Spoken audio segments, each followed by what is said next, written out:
All right, everyone. After multiple delays, we are finally getting started. We haven't done one of these streams in a while where we just talk generally about whatever the fuck we wanted to talk about. And yeah, for those of you who are here, you're I started a little bit late, but whatever. I was finishing a video I was watching. I didn't want to stop because I was at the very end. Anyway, fuck, it's Christmas Eve, at least at the time that I'm doing the stream. And for some of you, it's probably Christmas Day who's watching it from other parts of the world. So for those of you who are on the other side of the globe, Merry Christmas. And yeah,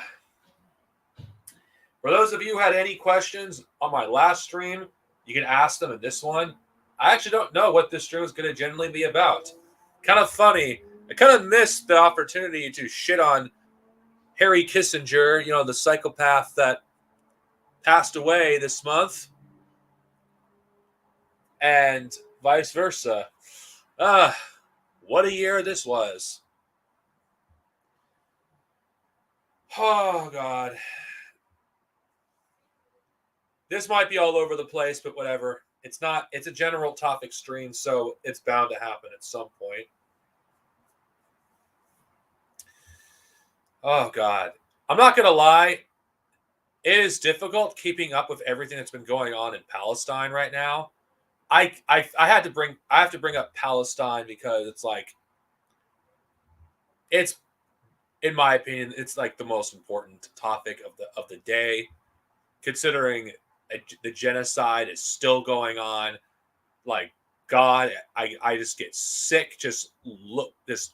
The more I learn about what's going on in Gaza, like get an entire. If you could look at a map, I forgot what it was, that was green at one point, but now it's completely, all the green is gone.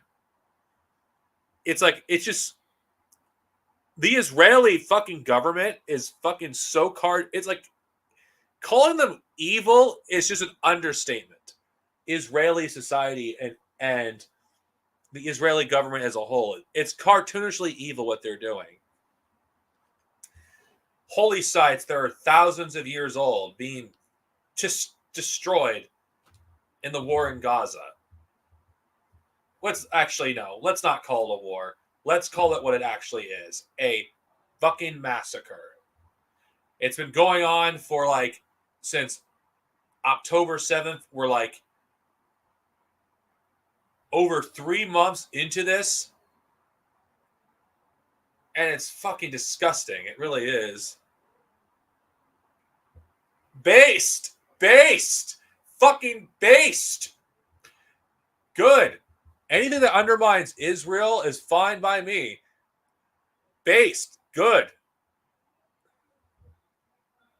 It just, I don't know how anyone could, in good conscience in general, still support Israel when they're openly and proudly announcing they're committing genocide.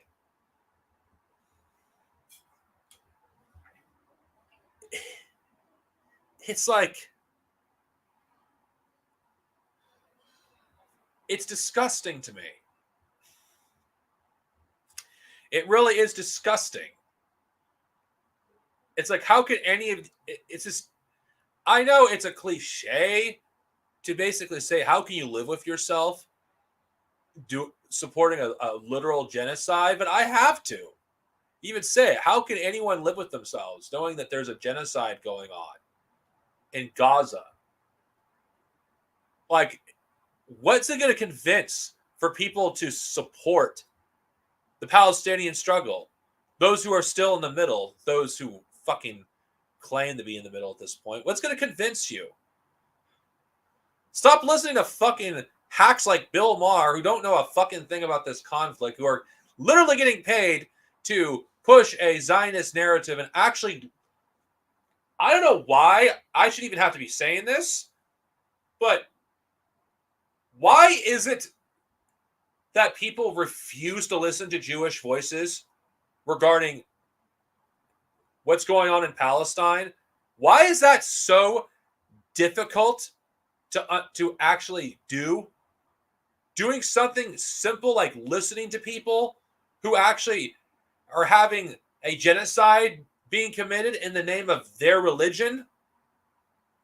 Why is that so fucking difficult to do? Why? Why is it so difficult to do the bare minimum is to simply listen?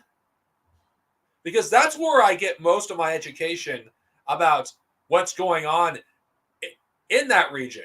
I get it from Jews. That's where most of my education comes from. Why the hell should I listen to a Zionist or people that aren't even fucking Jewish in the first place about what's going on in Palestine? You know, yeah, exactly. Fuck Putin and fuck Zelensky.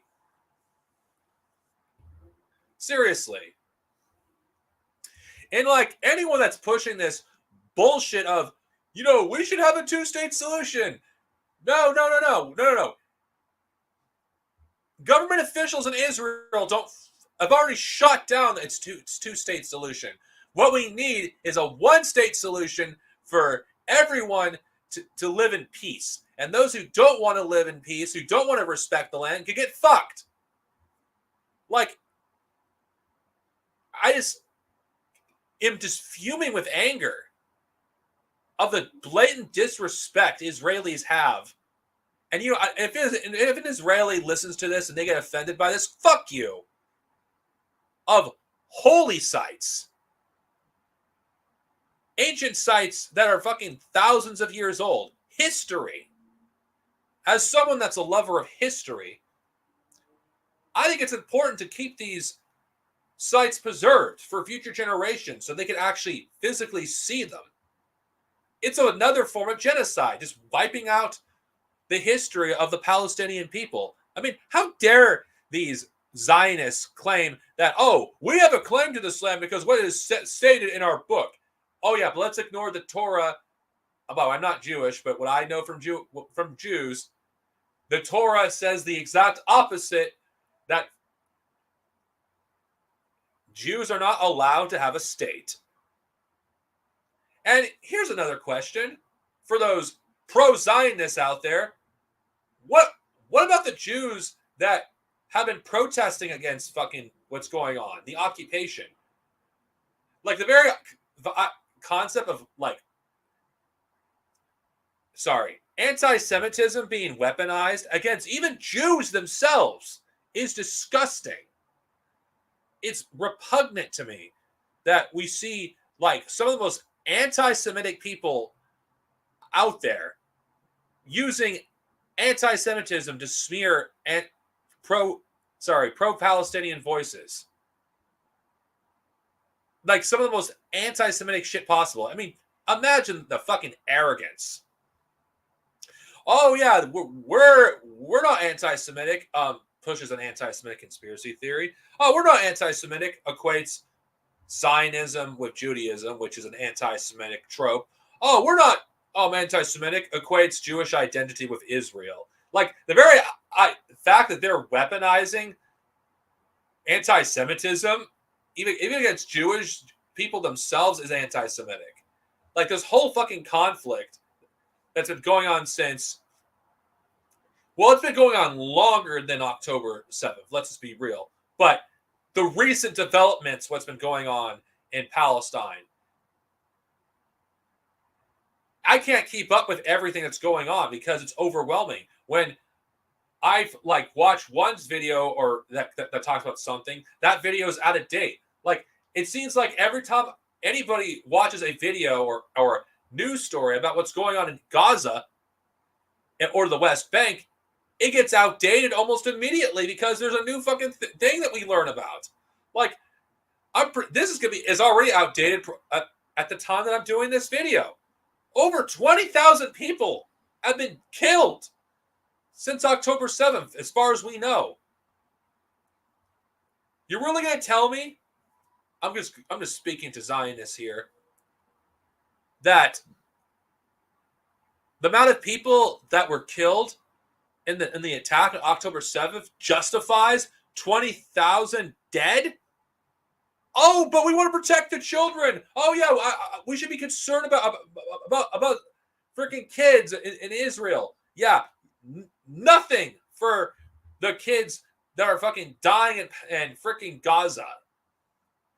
Like a literal genocide is being broadcast for the entire world to see. It's like these same people that support the Zionist state of Israel would have supported the Nazis if they were alive during that time. Because I don't see a difference between a Israeli and a Nazi. I'm sorry. The good Israelis that do exist, that have done some great work, who have actually exposed the lies, they're such a small, minute minority that I don't fucking like care. I'm just going to call them what they are. Israelis are fucking Nazis, overwhelmingly. So many of them support what's going on in Gaza. And the very fact that the reason they're even against fucking the Yahoo, the Netanyahu Yahoo government to begin with, it's not because, oh, they're murdering innocent people. No, it's because fucking, it's because of, oh, what they're doing the Palestinians, they're doing to them. It's like, fuck them. I don't have any sympathy for them. I'm not going to fucking cry a tear over fucking dead settlers. And oh my God, you're anti-Semitic, Darsonovia, for basically calling everyone in Israel a settler. Yeah, you are a settler. If you don't fucking come from Israel, and then in that region of the world where you were born, if you were not fucking, your ancestors or yourself were not fucking born there, and no, you're fucking, these people are European. Majority of these people that are fucking in Israel, they can leave at any time they want. They have double visas, triple visas. They can leave fucking Israel. They don't have to be there if they don't want to. They have made a choice to be there. Oh, but what about the children? You know what? Maybe you shouldn't fucking brought children to a fucking war. You should not brought them to a war zone. You should not have brought them into a fucking concentration camp to begin with. Every single Israeli who's serving the military, they're just prison guards. That's all they are. You're required to serve the military when you live in Israel. Up until a certain age, you are on reserve. So is there really a civilian population in Israel that isn't a child? I'm asking a rhetorical question for all my listeners here. Is there really a civilian population outside of children? Because of the adult population, most of them are not really civilian, especially if they've been trained in the military and they're on reserve for like pretty much most of their lives afterwards. Like, the population is complacent to the crimes of their state. And the arrogance, it's like, oh, Israel is here and it's here to stay. Sorry to break it to you, buddy, but if you know anything about apartheid regimes, about when they're in their final stages, especially for colonialist projects, it's never freaking gonna end well. Yes, they are. It's like the gaslighting. It's like, why the fuck should any of us feel any sympathy for these people? As far as I'm concerned, if you have a visa and you're from Europe, go back to where you came from. Fuck you. You have no right to freaking go around guns blazing, destroying holy sites, destroying sites that have existed for thousands of years because you think you own the fucking place. Because that's what freaking Israelis are. Most of them are fucking entitled people that act like they can do whatever they want with no consequences. And you know what? They've been treated with kids' gloves for most of Israel's existence, pretty much. In fact, if anything that'd be justified in terms of collective punishment, it's Israelis. I'm sorry. I don't care if this gets taken down for saying it. They are probably one of the few exceptions I think you should be able to collectively punish. I don't think when inevitably the Zionist state of Israel collapses, which it will, whatever it's like 5 years from now, 10 years from now, 20 years from now, it will eventually collapse. Most of these people should not have any right to return to Israel. They shouldn't. Those who do stay, they should only be allowed to stay if they're willing to respect the land, which these people do not.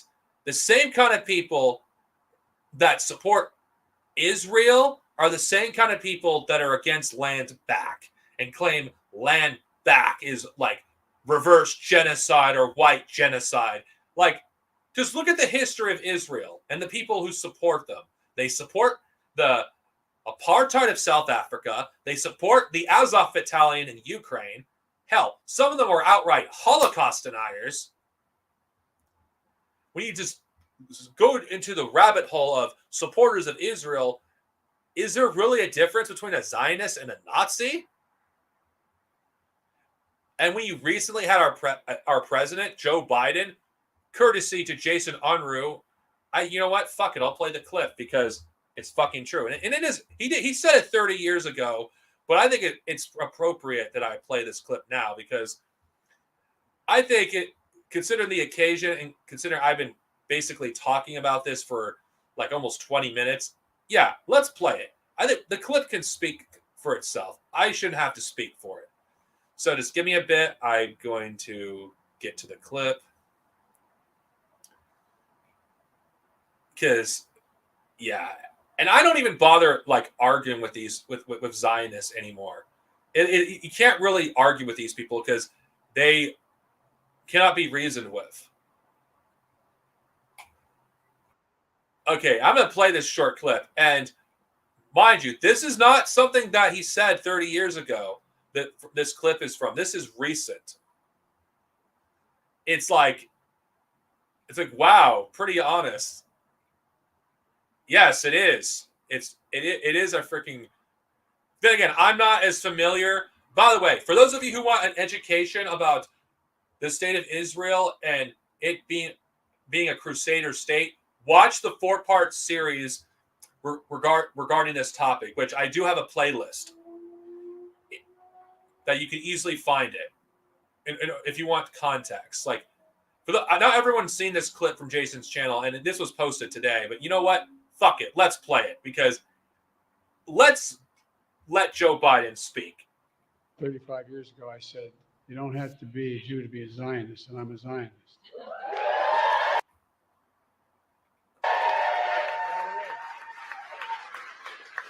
You don't have to be a Jew to be a Zionist.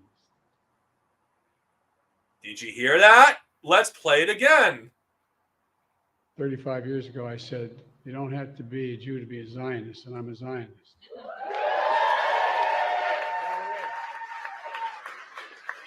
You don't have to be a Jew to be a Zionist. Look how proud he is of saying that. Oh, God, I fucking hate Joe Biden. I fucking hate. Oh, my God, I hate Joe Biden. Just hearing him, oh, fuck. It makes me sick just hearing that. Ugh. And you know what? I'm just going to say this. For Palestinians right now, they don't get to celebrate their holiday. Those who are Christian, who are Palestinians, they can't celebrate this year because what's going on right now. For those of you who live comfortably in the imperial core,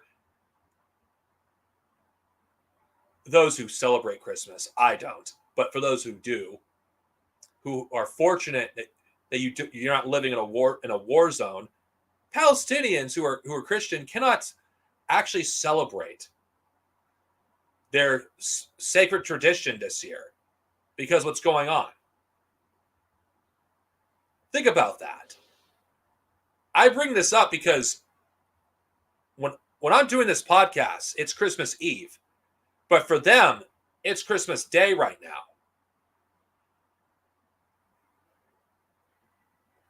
They don't get to go to a Christmas tree, whatever how you celebrate Christmas. I'm just speaking from my experience. They don't get to go to a Christmas tree and get some presents or whatever they do, like whatever you guys have done when you were kids or whatever you do now. They don't get to go around with family and celebrate Christmas together. No, not this year. It's a tragedy. And the very fact is, it's been over 3 months It's Christmas right now.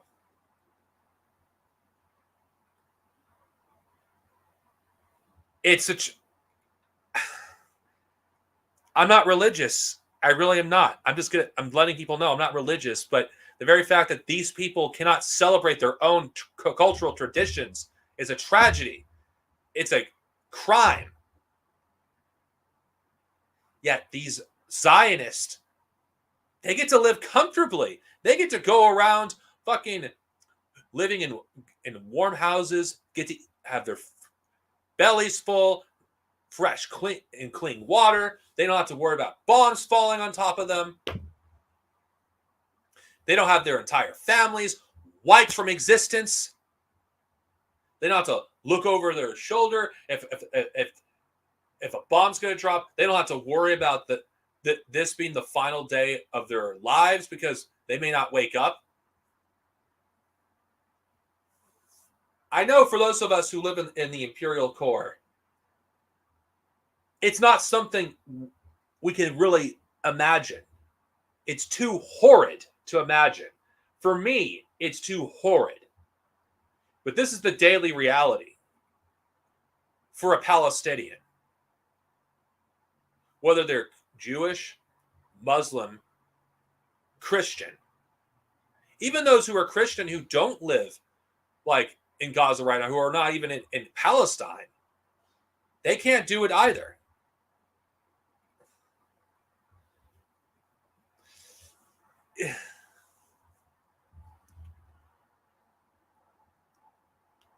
It isn't right. I will talk about other topics other than Palestine, but it's just something that's been on my chest for a while now. It's just really depressing. It really is. Even though the world is waking up, it's not enough. More has to be done. There's a lot of work that has to be done. And me doing a podcast like this isn't going to change anything.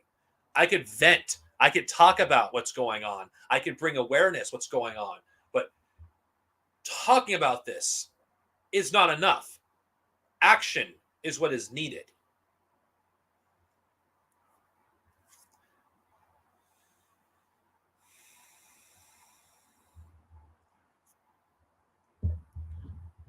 Things are going to get worse before they get better. There's no denying that. Yeah, it will. Even if the whole podcast isn't about this, you're not wrong. But I won't fucking be silent. I can't and won't be silent because to be silent is to be a coward. Because what we've been seeing right now, we're seeing who truly stands for justice and who doesn't. And I'm just going to bring this up because I know, considering this is my cup of tea, nobody should give a flying fuck what a celebrity thinks on anything. I'm just going to bring this up because it's not a surprise that actors are silent when it comes to Palestine or they support Israel. It's not a surprise. It really isn't. Because Hollywood itself is Zionist. And I am not going to pretend it isn't. Because anyone that thinks that Hollywood is not Zionist, you're fucking delusional. Just look at the kind of films that are made in Hollywood. Look at the kind of figureheads that are in Hollywood. Look at the kind of people that they promote in Hollywood. Look at the kind of entertainment that's produced in Hollywood. It's Zionist. And those people who are in Hollywood, the very rare actors that aren't fucking Zionists themselves or just cowardly, who do stand up, they have my respect, regardless how I feel about them.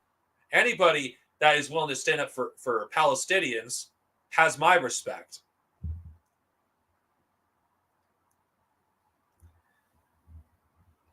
The silent of pro-Palestinian voices, whether it's in the entertainment industry, which I do bring up entertainment because it's important, at least because it's a topic that I'm familiar with, like, intimately. Yeah. And you know what? Based. They have my respect. I never saw any Scream movie past Scream 3, but you know what? Fuck it. Anybody that's willing to fucking stand for Palestinian rights, like, you know, they deserve respect. And you know what? I'm just going to say another thing, since we're going to talk about celebrities. Tara Strong, I think that's her name. Like, there was these Zionists, like, YouTubers I watched the other day. I didn't watch the full clip, but I just saw it as much as my stomach could fucking take. Acting like, I shit you not, it's dangerous to be a supporter of Israel right now. It's like, what the fuck kind of bullshit is that? Being a supporter of Israel is dangerous? Really? Really? When those who actually support the Zionist state are the ones that control the entertainment industry? In college campuses, you could get expelled for standing in solidarity with Palestinians. In some places around the world, you can get arrested. What? But then again, this is what fascists fucking do. They self-project what they do onto their victims. Don't give me that bullshit that, oh my God, I feel so oppressed because I can't support Israel. It's like, yeah, you could support Israel. There's no consequences except from those who actually have fucking humanity supporting Israel. There is no consequence unless the people that you once associated with don't fucking want anything to do with you because they see you for being a literal fucking fascist. And that's that. I'm not going to fucking sugarcoat it. If you support Israel, you are a fascist. That goes for every single celebrity that supports Israel. All of them are fascists, including, I'm sorry, for even some of your fames are fascists. Like Mark Hamill, he's a fascist. Don't fucking care. For those who love Mark Hamill, he's a fascist. You support Israel, you're a fascist. I don't care. No exception. I don't make the rules. I go based on what Israel's doing. Like, you support Israel, you support what Israel's doing. You support Israel killing Palestinians indiscriminately. You support the criminalization of the Jewish religion. You support the destruction of holy sites, olive trees, whatever that's associated with that region. Now, I'm not going to go into detail because I don't know in depth, but I'm saying if you support what Israel is doing, you are a fascist. There was no ifs or buts. If you can go around looking, seeing buildings being destroyed, seeing children crying over their dead mothers, fathers and mothers like holding their dead babies, seeing clips of dead babies in incubators because they were taken out of them. It's like, I don't know how the fuck you can see any of this and still support Israel. Unless you like want to like plug your ears or your eyes, just ignore what's in front of you, because that is much easier than acknowledging what's going on in Palestine.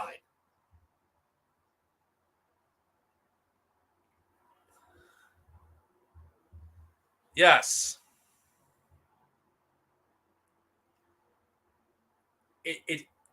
I know that's not an easy thing for some of you to hear, because of course I'm pretty sure my audience is like, my audience, I have faith my audience can take this. But for those of you who are not,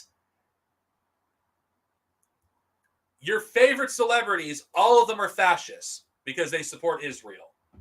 And those who don't say anything and they're silent, they're complacent. Now, we should never depend on celebrities for anything. Their opinions mean jack shit. However, their voices can make a difference. The very fact that they use that power to support a fascist state just proves my point.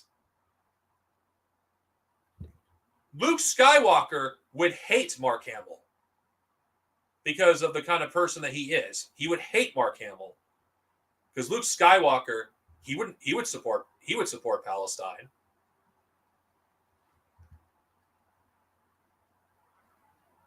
He would support Palestine. Just letting you know, I'll answer your questions eventually. I'm just saving them for favorites. I don't want to change the topic right now while I'm in the middle of a tangent. Yes, Zionism has already lost the debate. But then again, for those of you who want to know more, I'm not the person to be asking. You want to learn about Zionism, what it actually is, what its origins? Listen to Jews. Don't listen to Zionists. Listen to Jews. They know their history. They know what's going on in Israel. They know from firsthand experience because of their having a family member that survived the Holocaust or being a Holocaust survivor themselves or a descendant of a Holocaust survivor. They know their shit. Stop listening to people like Ben Shapiro, who call whatever the fuck that jokester, whatever he considers himself, or Jordan Peterson, or these pseudo-intellectuals who have a vested interest in supporting the state of Israel. Stop listening to those people. Listen to actual Jews, because they're the ones that are actually exposing the truth. For non-Jews, it's our responsibility to listen, to spread their message. To do so is negligence. And I know what I'm basically saying is going to fall on deaf ears for most people, because being on the side of Palestinians and supporting Jewish people in their struggle against the Zionist entity co-opting their religion is going to probably marginalize you to some extent, because, well, that's something I could probably talk about at a later date. Like, there is an anti-Semitic problem in the communist community. I'm not going to elaborate too deeply into that because it's not the time or place right now. But there is some form of anti-Semitism, and it really cannot be ignored. Yes.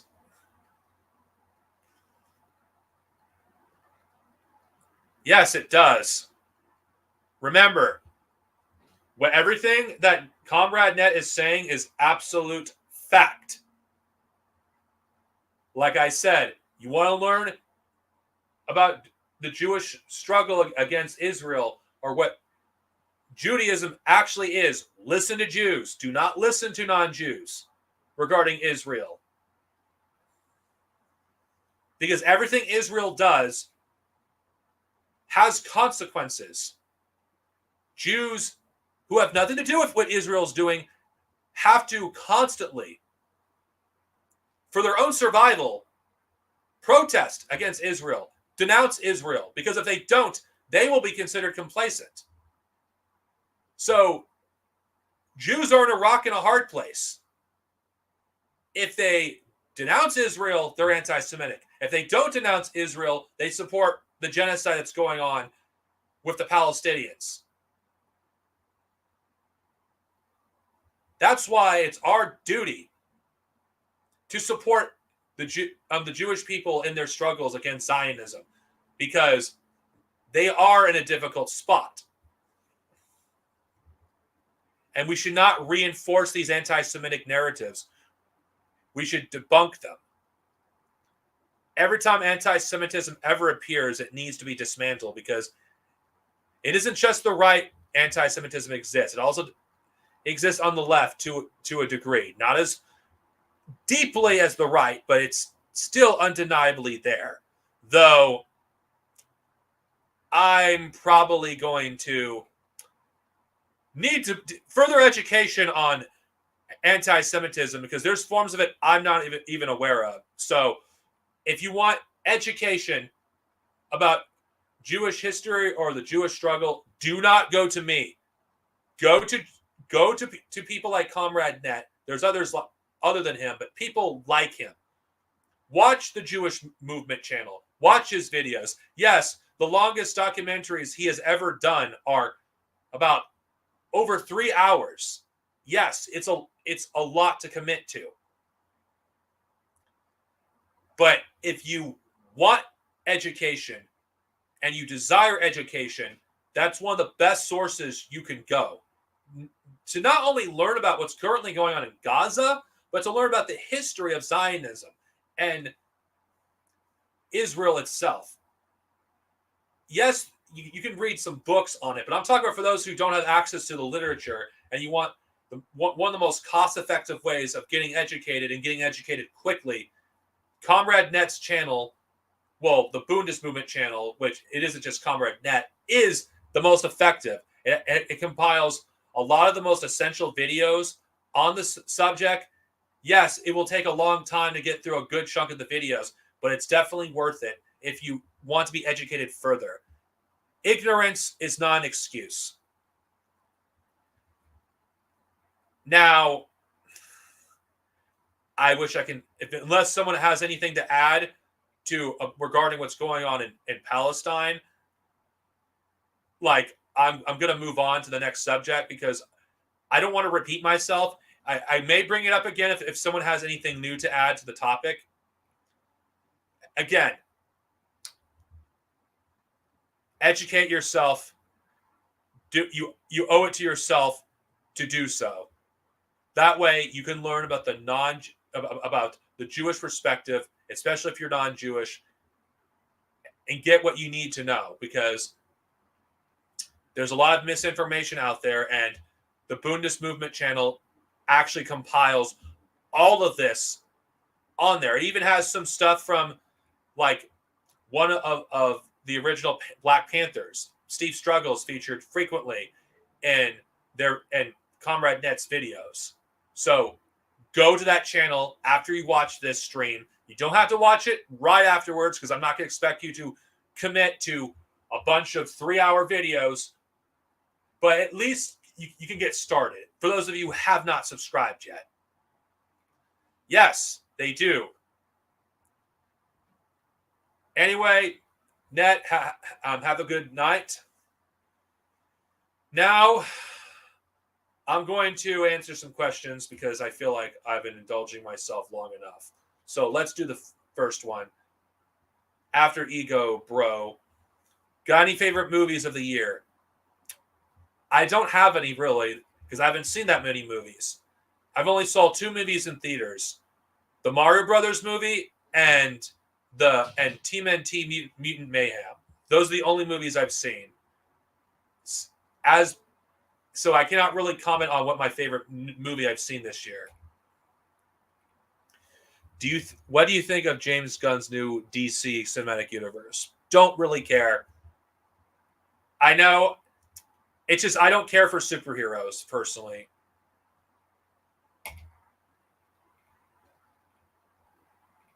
Are you doing more remake videos of EU novels? Yes, actually, eventually. Though I'm not going to do every novel, of course, because there's way too fucking many. Whatever I feel like remaking a review, I'll do it if I feel like there's a need for it. My next remake is going to be The Crystal Star. Unlike the last time where I didn't finish the book because it was so bad, I'm actually going to finish The Crystal Star. So that's going to be the next remake. But it's not going to be the next review. The next review is going to be Darksaber. If you haven't watched it yet, I reviewed last night Children of the Jedi. That's my newest expanded universe review. I don't want my channel, a quarter of the content, just remaking old reviews. Because if I did it right the first time, I'm going to leave it alone. Because I feel like if I did a review good the first time, then I don't need to remake it the second time. And the third time is no way. I'm not going to do it for a third time. Some books, yeah, I could have done better, but I'm not going to do it again. Because I kind of feel like what more than 2 remakes is like, sorry, more than 1 is overkill, especially when a good chunk of my reviews have just been remaking old videos. My original Thrawn trilogy review wasn't bad, but I wanted to do more because I wanted to test the new format at the time. So I reviewed it just for that. Then again, I was going to review the Jedi Academy trilogy again anyway. Because unlike the last time I reviewed the Jedi Academy trilogy, which is the most recent remake that I've done, I reviewed the Jedi Academy trilogy, and I do have a confession for those who have followed me for years regarding my expanded universe reviews. I wasn't able to get content fast enough. So, in order to not go a month or 2 without new book reviews, I reviewed books I already read. And I was going off memory at the time, which was not really a good way to go about it. Kind of doing what Matt Wilkins did for his reviews. It worked at the time because I managed to review a bunch of books that I wouldn't be able to review otherwise. And I managed to have about a month's worth of new reviews. Also, there was no unabridged audiobook for these novels. So I did those reviews because of that reason. So I could have something to fill in the gaps. I've learned a lot since then. Ever since I changed my format and my reviews, I've done some notes. Though I've struggled with doing notes because if you wonder how I do notes for Star Wars reviews, Star Trek, I'm going to adapt this format as well, though I have not done a Star Trek review in ages. I have some unrecorded Star Trek reviews, which I will post them eventually. I'm not going to ignore them, though I will do so. No, just keep in mind, they'll be over 2 years old at that point. They don't get that much views anyway, so I will get the last of those pre-recorded reviews. I'll do the same for some of my Star Wars reviews. I might just get the last of my pre-recorded reviews out so people can actually watch them. So yeah, if you're wondering, that's the reason why I got those reviews out. Now, how I take notes, there's multiple ways I did it. The first method didn't work for me long term because I read a chapter, wrote some notes. Read another chapter, read some notes. Read another chapter, read some notes. To me, this didn't really work because I spent half of my time writing notes as I was reading. So in order to reduce the amount of time that I've read, I tried another method. I reviewed it after a certain amount of chapters, talk about things that were in them, though they felt more like summaries than anything else. So what's my current method? I do a method called notes of interest. For those of you who are wondering what that is, of course, I only do this for books. I would never do this in the format of an actual nonfiction book. I write down what I found the most interesting thing that I read in that particular chapter. So for this to be more enjoyable to take notes, I just wrote some things I found interesting.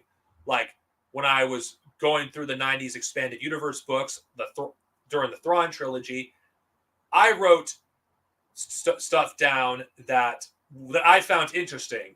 Like, wow, they actually had this in mind at this point in time. Oh, they had that in mind in time. Did they have this? It's like it was very interesting to do it. In my opinion, I felt this is how I want to approach reviews going forward.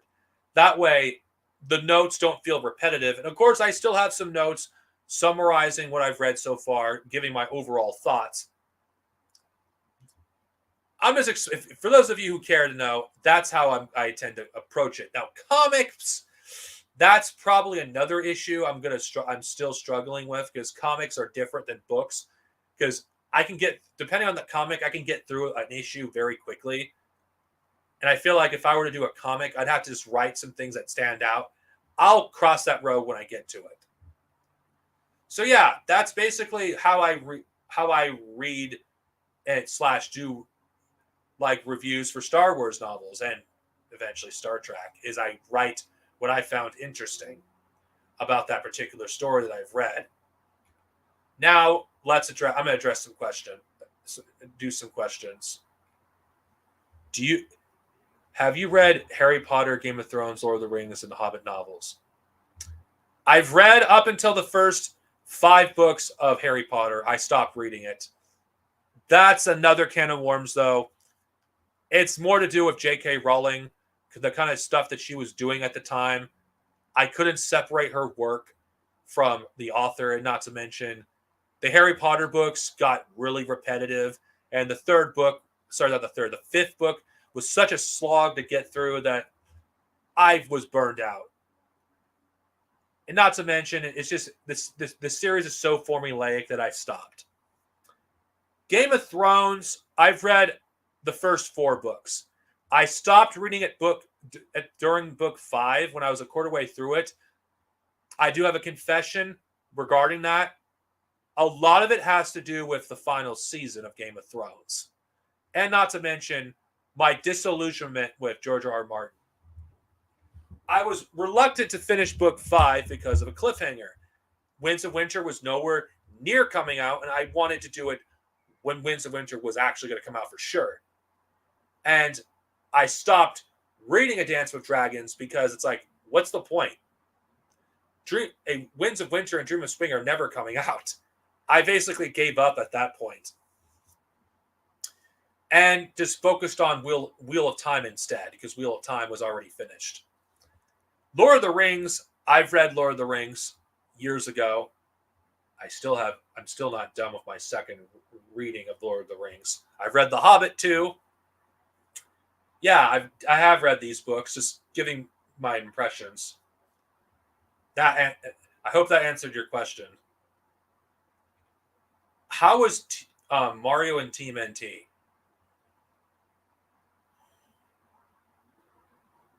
Okay. TMNT. I'll just talk about that movie first, since I'm a TMNT fan, lifelong fan. Everyone who watches me knows it. I enjoyed the movie. I thought it was really good. I think the hysteria over this movie has gone woke, like, it's just so stupid. It's like, yeah, like the main thing, I remember the controversy of, oh my God, April is black. This goes against the source material, despite the fact there is nothing in the source material that actually says that April couldn't be freaking black. And even if there was, who fucking gives a shit? You've had at least multiple interpretations up until this point of April not being a ginger, which people don't seem to realize that April is not a ginger in every incarnation of the Turtles. Like, she wasn't in fact, in the 87 cartoon, she was a Bernadette. In the live action movies of the 90s, she wasn't even a redhead. The first version of the Turtles where she was a ginger was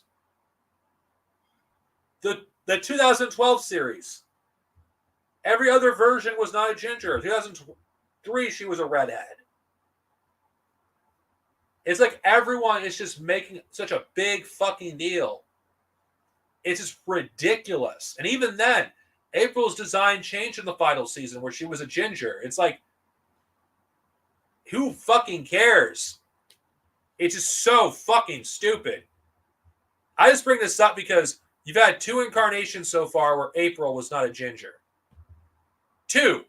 Oh, wait. It's not because she's a ginger. It's because she's black. That's what your fucking issue is. It is very childish. And The movie, I felt like, was authentic when it came to how it portrayed teenagers in the modern day. Let's be real. The 2003 Turtles and 87 Turtles, the way they act, teenagers don't act like that today. Let's just be real with ourselves. And I feel like every version of the Turtles up until this point have been more acting like millennials and Gen X teenagers, when that's not how teenagers act today. Even though the 2012 series came out during the Gen Z era, they don't really act like Gen Z. Even though those versions of the Turtles grew up with social media. So I feel like this was the first time we generally saw a version of the Turtles that actually grew up in a internet age. I enjoyed it. Yeah, some of the references in the movie, I didn't get them completely, but I understood them because of anime. They referenced anime in the movie. And yeah, the Turtles like wanting to be like normal teenagers. It's like, yeah, this is basically kind of relatable. People just, I mean, you're fucking stuck in the sewers, and then just being stuck there and not wanting to go to the outside world. It was a different take of the characters. There's only so many times you can do the same thing before you kind of have to change it up. I look forward to see where they're going to go with this series. And not to mention, I enjoy the animation style. As for the Mario movie, to answer your question, I enjoyed it. It was a love letter to Mario fans who grew up with Mario, like myself. There was a reference to every Mario game I can think of. Like from Mario World, Mario 3D World. You had some references to Mario Kart. They even had a reference to probably one of the most divisive Donkey Kong games in the Donkey Kong Country history. You guys know what I'm talking about, the Donkey Rap, which was one of those songs that's so bad it's good. They had that song in the movie. I enjoyed it. Not to mention, I actually really thought it was a good film. I think anybody who watches it would enjoy it if they're a Mario fan. Oh yeah, I cannot answer that. Okay, what do you think of Shadow the Hedgehog, the character? You think he's misunderstood, misunderstood or overrated? Do you believe he has a use? Do you think he's asexual? I don't really. Okay, when it comes to Sonic characters, I'm not going to discuss the sexuality of the characters because to me, I don't give a shit one way or the other. As for what do I think of Shadow as a character? Now, I'm going to be completely honest as someone whose first Sonic game was Sonic Adventure 2 because it was my first Sonic game. I loved Shadow the Hedgehog, at least the character, at least when he was first introduced. He was cool, and I'm going by the one that was introduced in Sonic Adventure 2. He was cool. Yes, he was like darker than Sonic. He had this cool looking design. But he did not feel like edgy like his modern versions does. Like he was soft spoken. He had this presence. He was mysterious throughout the game. And it's unfortunate that a lot of fans and Sega themselves kind of made the character into something that I don't think he was ever meant to be. Shadow the Hedgehog, to me, is probably one of those examples. As much as I love the character of Shadow the Hedgehog, he would have been better off as a one-off character. Had he been killed off, like at least and stay dead after Sonic Adventure 2, I think he would be remembered far more fondly than he is now. Because Shadow just hasn't really been utilized that much in the games. And I know before people bring up the comics, I don't care. I strictly talk about the Sonic games. Because the games themselves are what I talk about when I talk about Sonic. And Shadow the Hedgehog in the games, like, themselves, just hasn't been really utilized that much. Ever since that Abomination, which I think everybody knows is Sonic 06. Even though there's one good thing about that game, it actually characterized Shadow well. After that disaster that was Shadow the Hedgehog, the game, which I'll confess, it's a guilty pleasure. Yes, it's bad. The dialogue is terrible, and I'm going by the English dub act, by the way. It's actually funny. Shadow the Hedgehog. If you're listening to Shadow's dialogue in Japanese, at least you read the subtitles. There is a YouTube channel that actually translates all the Japanese dialogue for all the Sonic games pre-Sonic Colors, which after that, the Japanese scripts for Sonic was basically the same as the American one. It was so surreal just how different Shadow sounded in Japanese and how different the character felt. Because in Japanese, Shadow is soft-spoken, unlike in the English dub. And Shadow the Hedgehog, which every freaking route, it seemed like Shadow was like, yeah, I'm going to kill everyone. Die, you stupid human. In Japanese, the character was more morally gray. I was just shocked just how much different Shadow was as a character in that game with the Japanese script versus the English one. It's a trip. Shadow actually doesn't feel like the same character in Japanese as he does in English.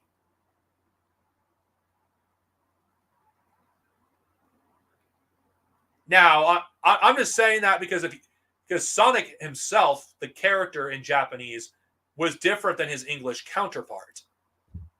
Because, I know people complain about Sonic's characterization and I'm talking about in the adventure era. In Japanese, he's kind of more like the character that's described in the Genesis games. He's cocky. He's kind of an asshole at times, but the kind of one that you can't help but love. While in the dub, he's more serious. It's very interesting when you read the vast differences between the English dialogue and the Japanese dialogue.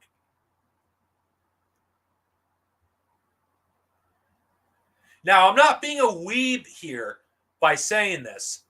I'm just saying that the Japanese version of Sonic, the way he was characterized pre-Sonic Colors, was actually more accurate to how the character is supposed to be portrayed.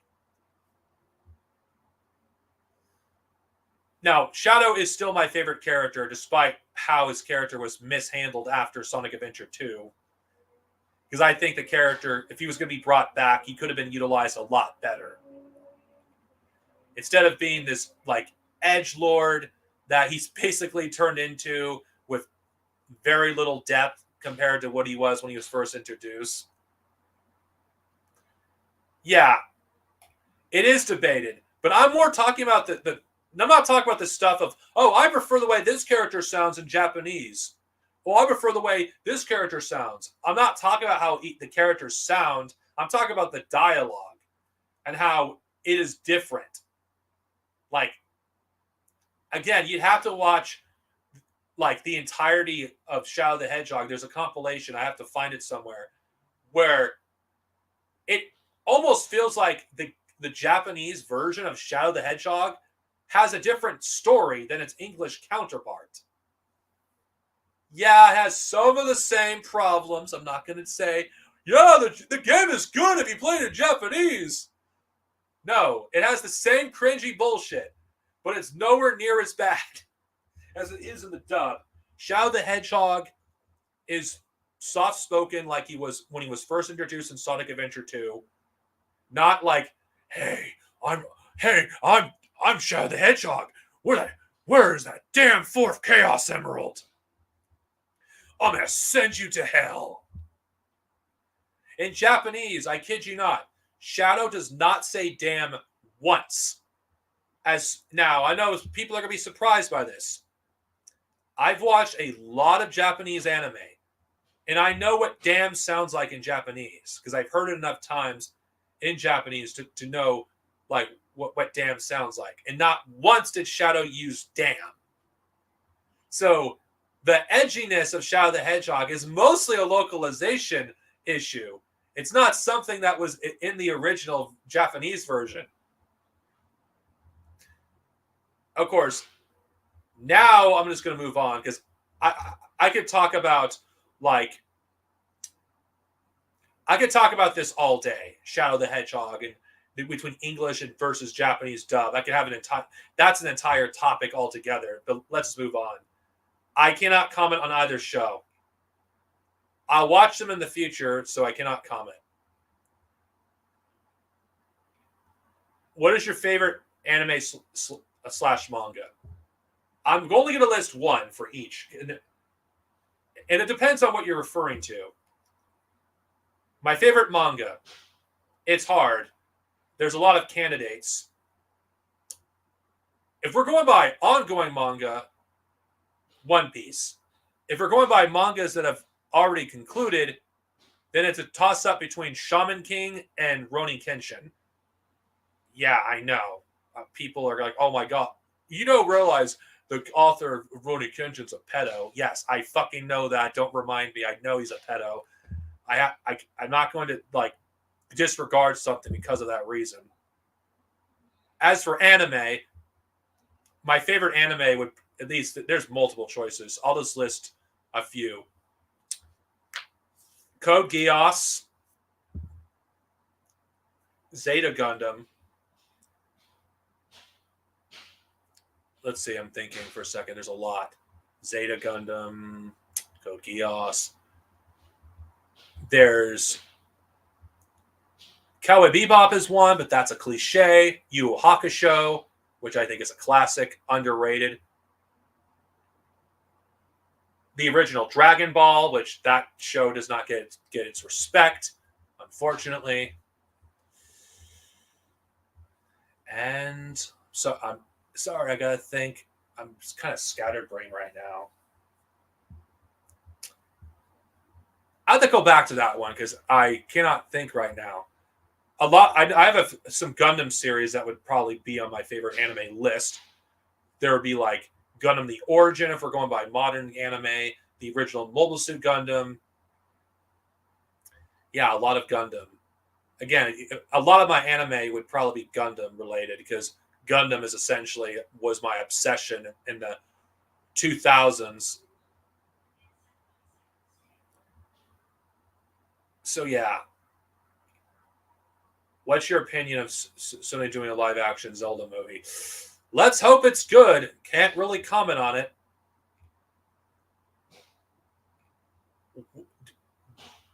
I played Tears of Kingdom, not all the way through. So I cannot give my full opinion except that I think it's better than Breath of the Wild. Have I watched Dragon Ball Super? I watched a Goku Black. The show is trash. I'm sorry. I think Dragon Ball. I think Dragon Ball like should have stopped after Dragon Ball Z. Of course, that's probably not an unpopular opinion. I like I told you in the community tab, I don't have an opinion about them because I don't engage with Sonic outside the games. It's not really that difficult to be better than the god awful tread of that video game movies where it was a toss up if the movie would be shit or would be entertaining. We'll have to wait and see. I think it's too early.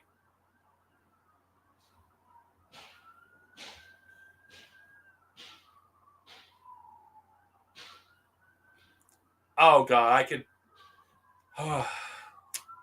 I could go an extensive critique on Naruto because there's a lot of problems with that series. I do enjoy it despite its issues. A lot of it is just waste of potential, poor world building, like lack of foresight, adding characters that should not have been there, adding a character but without thinking of how that affects the earlier parts of the story, having a useless character on a team. And when you think about it, could have been removed and the impact of the story would have been the exact same. Again, fan fiction is one area that I could tell that actually explores these wasted concepts. But again, I'm not going to talk about the wasted potential that Naruto had because of incompetence with its writer. And then again, Naruto is hardly the first manga where the author fumbled when it comes to potential, because there's other series that did it too. In the weekly format, like, the problem is there's literally not much room to plan things out. Like, you could literally tell, like they don't have these series planned out, because you gotta understand, when it comes to Shonen Jump, I'm just because that's what the Naruto manga is in general. At least Kishimoto, unlike Kubo and Oda, did not have their general story planned out. Like, they may have some general ideas where they wanted to take it, but they didn't do what Oda did, which fans in One Piece affectionately call Oda Goda, have most of the story planned out in advance and then write the story. He didn't have that, like, the whole story planned out. As someone that read the entire Naruto manga this year, after many years of not doing it, I could tell you there's some instances you could tell, wait, what? Like the Uchiha clan massacre retcon. This clearly was added last minute. This doesn't make any fucking sense. It doesn't make sense to. Well, I'm just going. You know what? Fuck it. I'm gonna go on a tangent. It really doesn't make any sense to have a character that was once a villain when he was first introduced. And I'm going by the manga, not the anime, because the manga is the source material.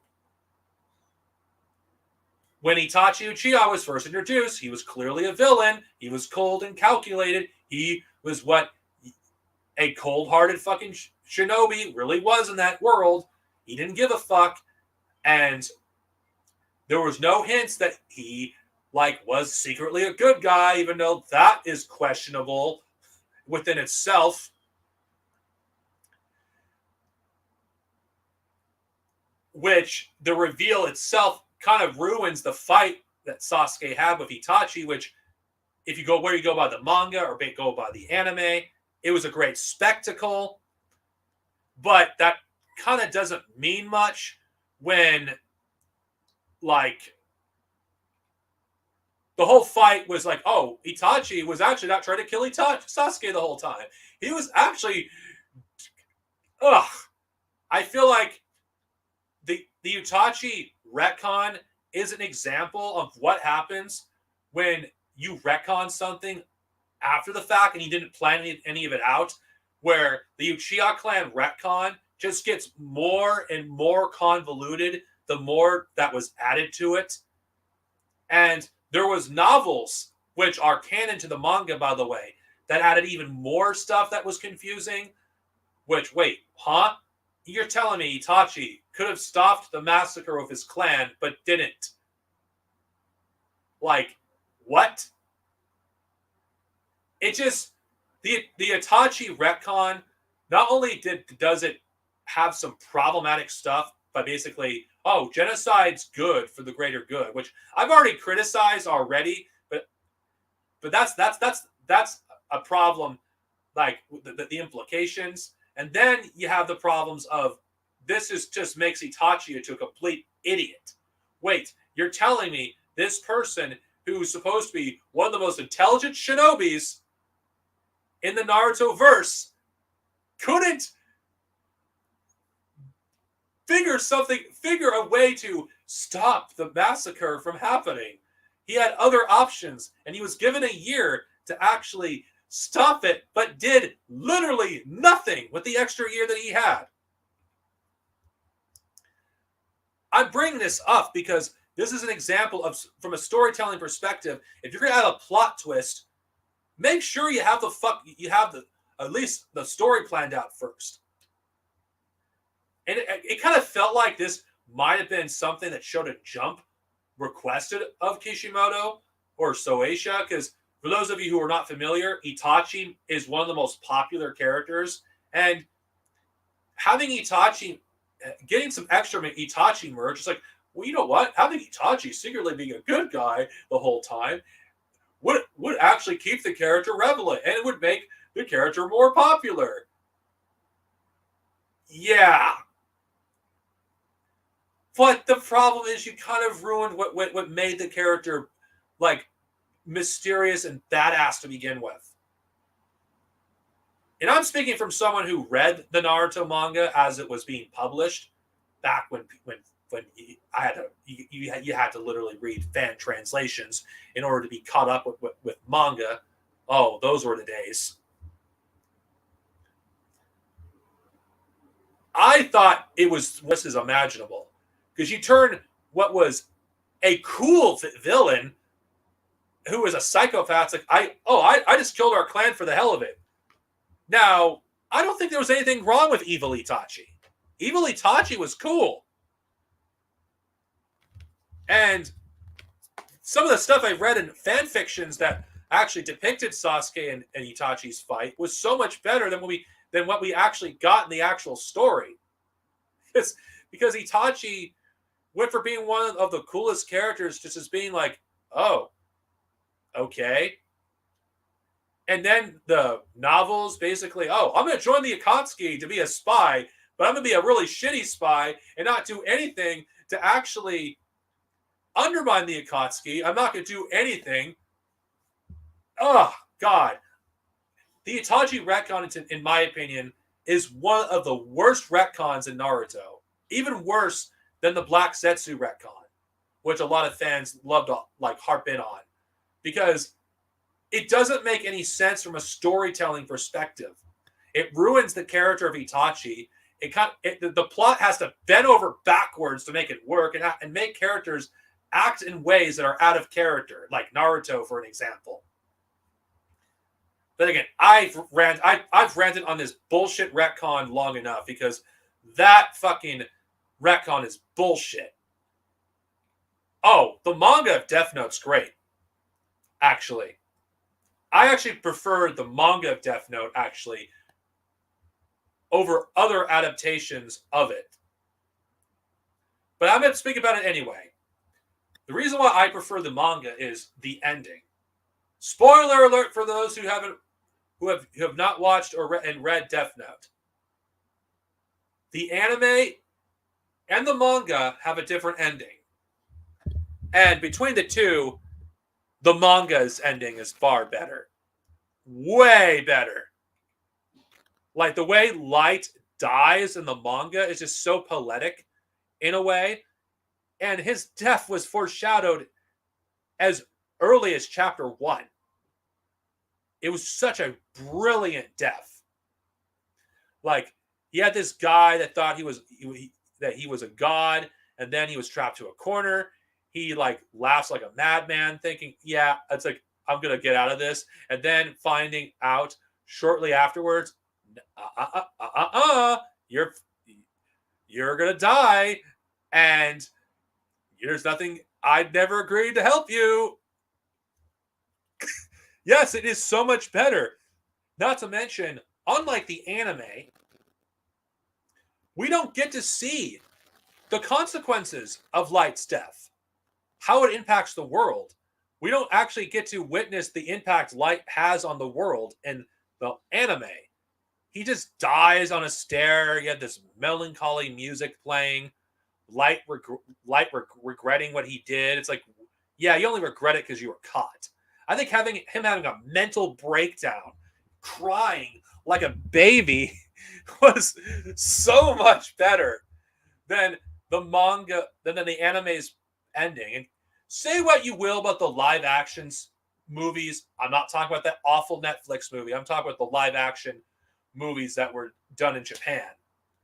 They got that aspect of the story right. Because when you see the aftermath of Light's death on the world, of course, this is further explored in stories that take place after the final chapter.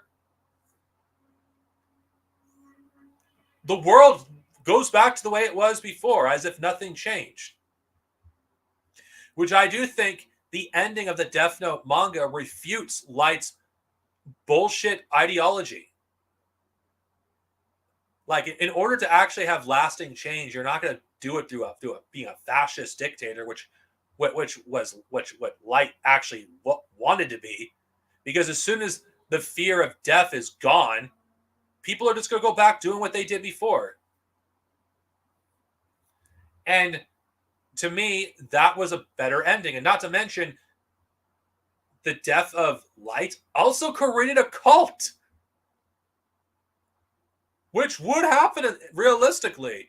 And not to mention the manga, like that short stories that happened after the manga explored why a sequel to Death Note would not be possible, because because when the manga was being published in Japan, they took place the year that they were published, while the short stories that take place after the manga take place like in the 2010s, when you had all this surveillance technology, basically pointing out that it'd be impossible for Light to get as far as he did with the amount of surveillance technology that exists. So Death Note in general, it's because it's based on our world.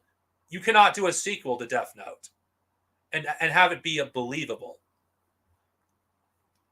Now, there's some problematic stuff of Death Note. I'm not going to say there isn't, but as a form of entertainment, it was great. It really was.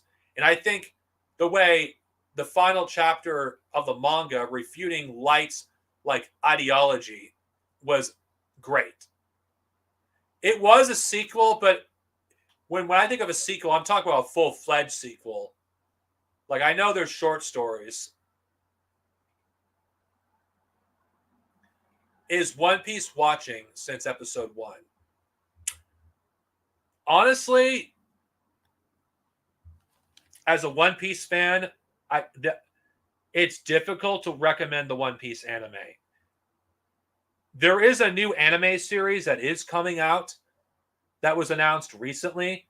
For those of you who don't know, it's called The One Piece, which is a new anime series, which is kind of strange. You have a new anime series, basically a remake, coming out while the original series is in its final arc. If you're going to watch the One Piece anime, I would wait for the remake to come out. But if you want to experience the One Piece story, read the manga. Or watch One Piece. The reason I bring this up, because the One Piece anime is pasted like shit. I'm saying this as someone that loves One Piece. One Piece, early on, the pasting isn't bad. It's just when you start getting to, like, the Water 7 saga, the pasting is just atrocious. It takes a long time to get anywhere. And there's episodes where barely anything happens because it has long-ass recaps. The opening themes, when you get to, like, Empress Lobby, could go on for 2.5 minutes. They're basically a mini music video. And if you're going to watch the One Piece anime, it's better that you know what you're getting into. Though, when you get to the time skip, which most of the time skip to this point, One Piece has covered, except Wano, which, for obvious reasons, not all of Wano has had a home release in Japan, so it hasn't had that cut yet. If you're wondering what One Piece is, I'll explain it to people. One Piece is essentially to One Piece to what Dragon Ball Kai was for Dragon Ball Z. It edits out as much of the filler as possible in order to streamline the experience for those who don't want to sit through like 1,000 episodes, because that's fucking crazy. Because the longest arc of One Piece is Dressrosa and Wano. I would not recommend anime watchers to go through those arcs because of the length. It's ridiculous. Out of all of the former big three, One Piece is definitely the worst when it comes to pasting. And I'm talking about its canon arcs, not filler like in One Piece. I mean, not One Piece, like in Naruto and Bleach. But in terms of its canon arcs, it's the worst because most of the anime of One Piece is poorly paced. And I'm saying this as someone that's a fan of One Piece. You're better off sticking to the manga if you want to experience the story of One Piece. I'm not in Transformers Animated. I haven't watched the full series, so I cannot comment. I really don't care if James Gunn saves the DCEU. I think the DCEU was doomed from the start. I've read Boruto. I haven't watched the anime. I've heard of Saint Seiya, but I have not watched it.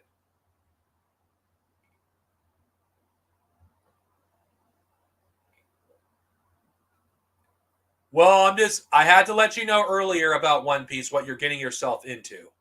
It is a fucking long-ass series that if you insist on watching One Piece, the least you can do, at least when you get to the time skip, is watch One Piece.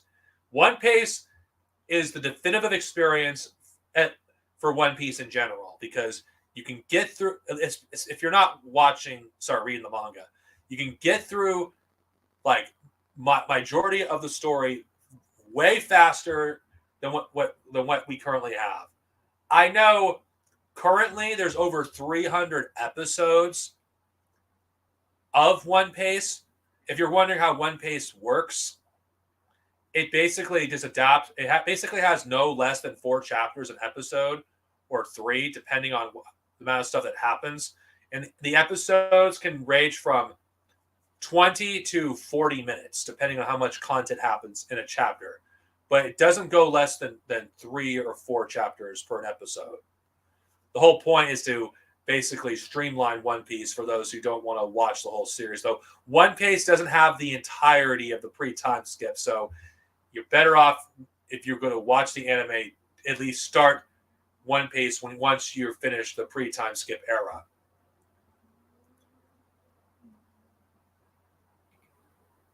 Saint Seiya, I've been interested in watching the anime at some point, though. That's just another series I have to watch.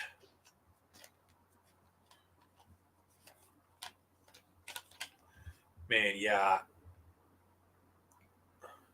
Kind of interesting how this started off as a serious stream. It might return to that depending on the topic that's being discussed. Let's see.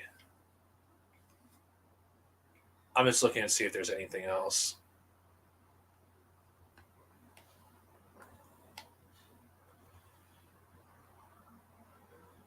All right. I tried playing Resident Evil. I can't get into it. I'll probably try again. I mean, I have nothing against the Resident Evil series. It's just, it's not my cup of tea.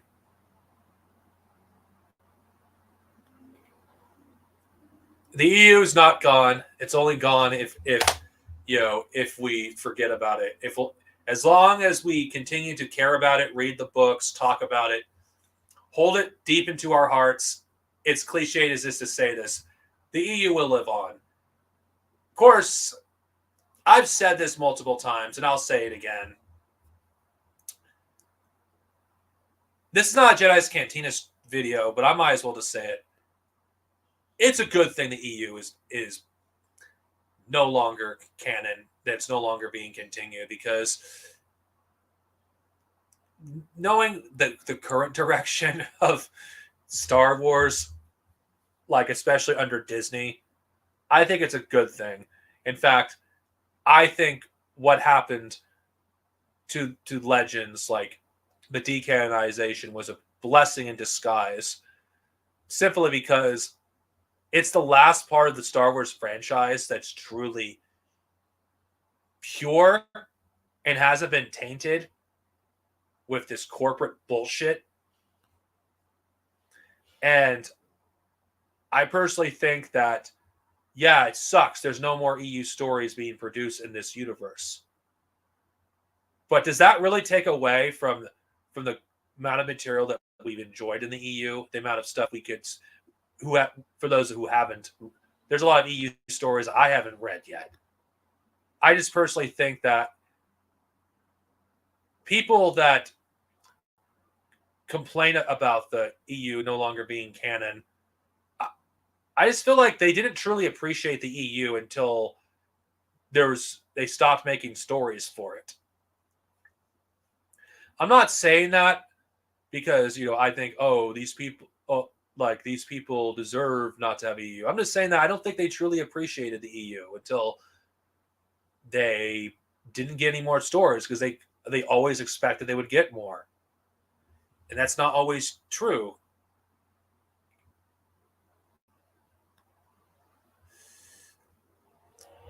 Because in general, it's the same thing what's going on with what's currently going on in the new canon.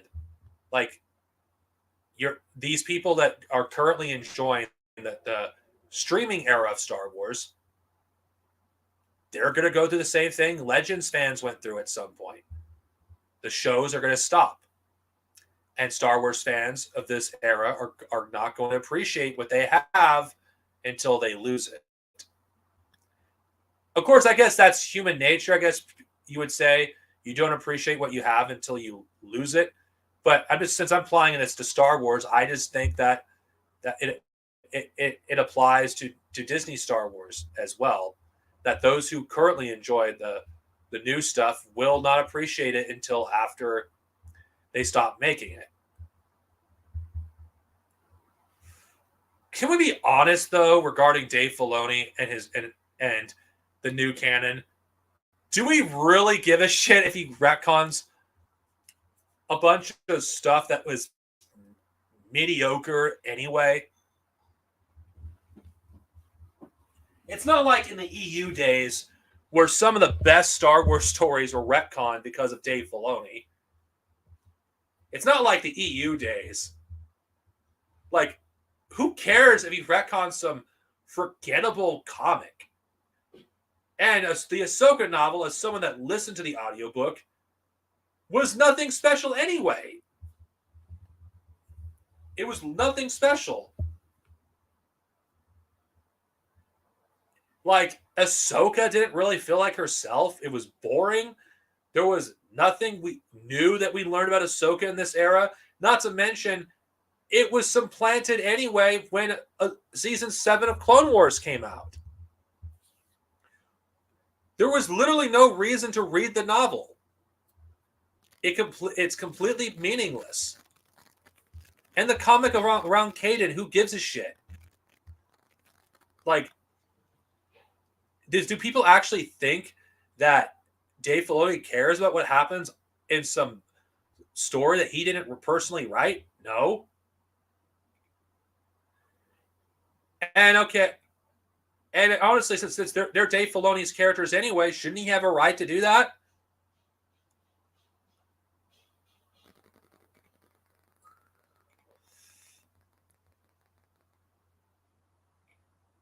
You're right. The rare instances you do have great stories in the new canon, they're good in spite of the new canon, not because of it. Like, I think the Thrawn Ascendancy books are some of the best Star Wars novels that have been released since the EU days. You have some good stuff like Brotherhood, which kind of feels like an old expanded universe novel, regardless if it's not part of the same universe. No, it's not.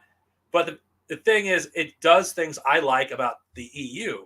That it explores alien cultures and civilizations. It adds dimensions to them and actually feels like this could actually exist. Not to mention, you have characters with motives that make sense, and even if you have villains in these stories, they're not like the High Republic, which, oh god, fucking garbage era that is, where everyone is either cartoonishly good or the villains are cartoonishly evil. Just a bunch of childish bullshit. Read the Ascendancy books. don't bother with the ones that are tied to Rebels. Not saying they're bad stories, but the Ascendancy books are so far removed from what's going on in the new canon, even if they're not part of Legends, that it feels like something you would read in the classic EU days. If you're a fan of Timothy Zahn, I think you'll like the book. That's what I would recommend. I also think that the Ascendancy trilogy kind of feels like Timothy Zahn was able to write the stories that he wanted to write without being constrained by a cartoon, which is what the novels that were released during the first trilogy in the new canon. So I would just read the second trilogy. You don't have to read the first. I managed to understand what's going on without reading the first trilogy. Yeah, there might be one aspect in the first book where you're not going to be able to get the full story unless you've read Alliances, but other than that, the book itself stands on their own. You don't need to read both trilogies. I think the problem, though, with the new canon is for every good novel that exists, there's like a lot of fucking bad ones that come out afterwards, or it's ones that are kind of problematic. Like, you have a protagonist in one of the books, which I've read. I didn't read the book, but I've read the description in the back where it's like, at least from reviews, like, wait, you're telling me they literally wrote a villain who's neurodivergent and and she's a villain. What the fuck? That totally is not ableistic, or even though that's not their intention. So let's just to try to keep this topic on since I'm talking about Star Wars. Yeah, the new canon, there are some gems, but they're rare. Majority of the good stuff is usually in the prequels.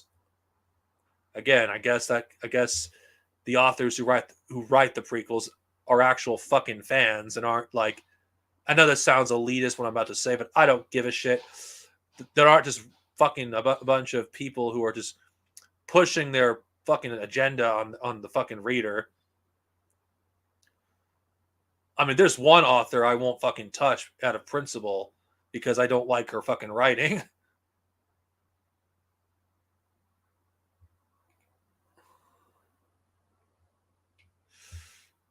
Oh God, this is definitely going to be.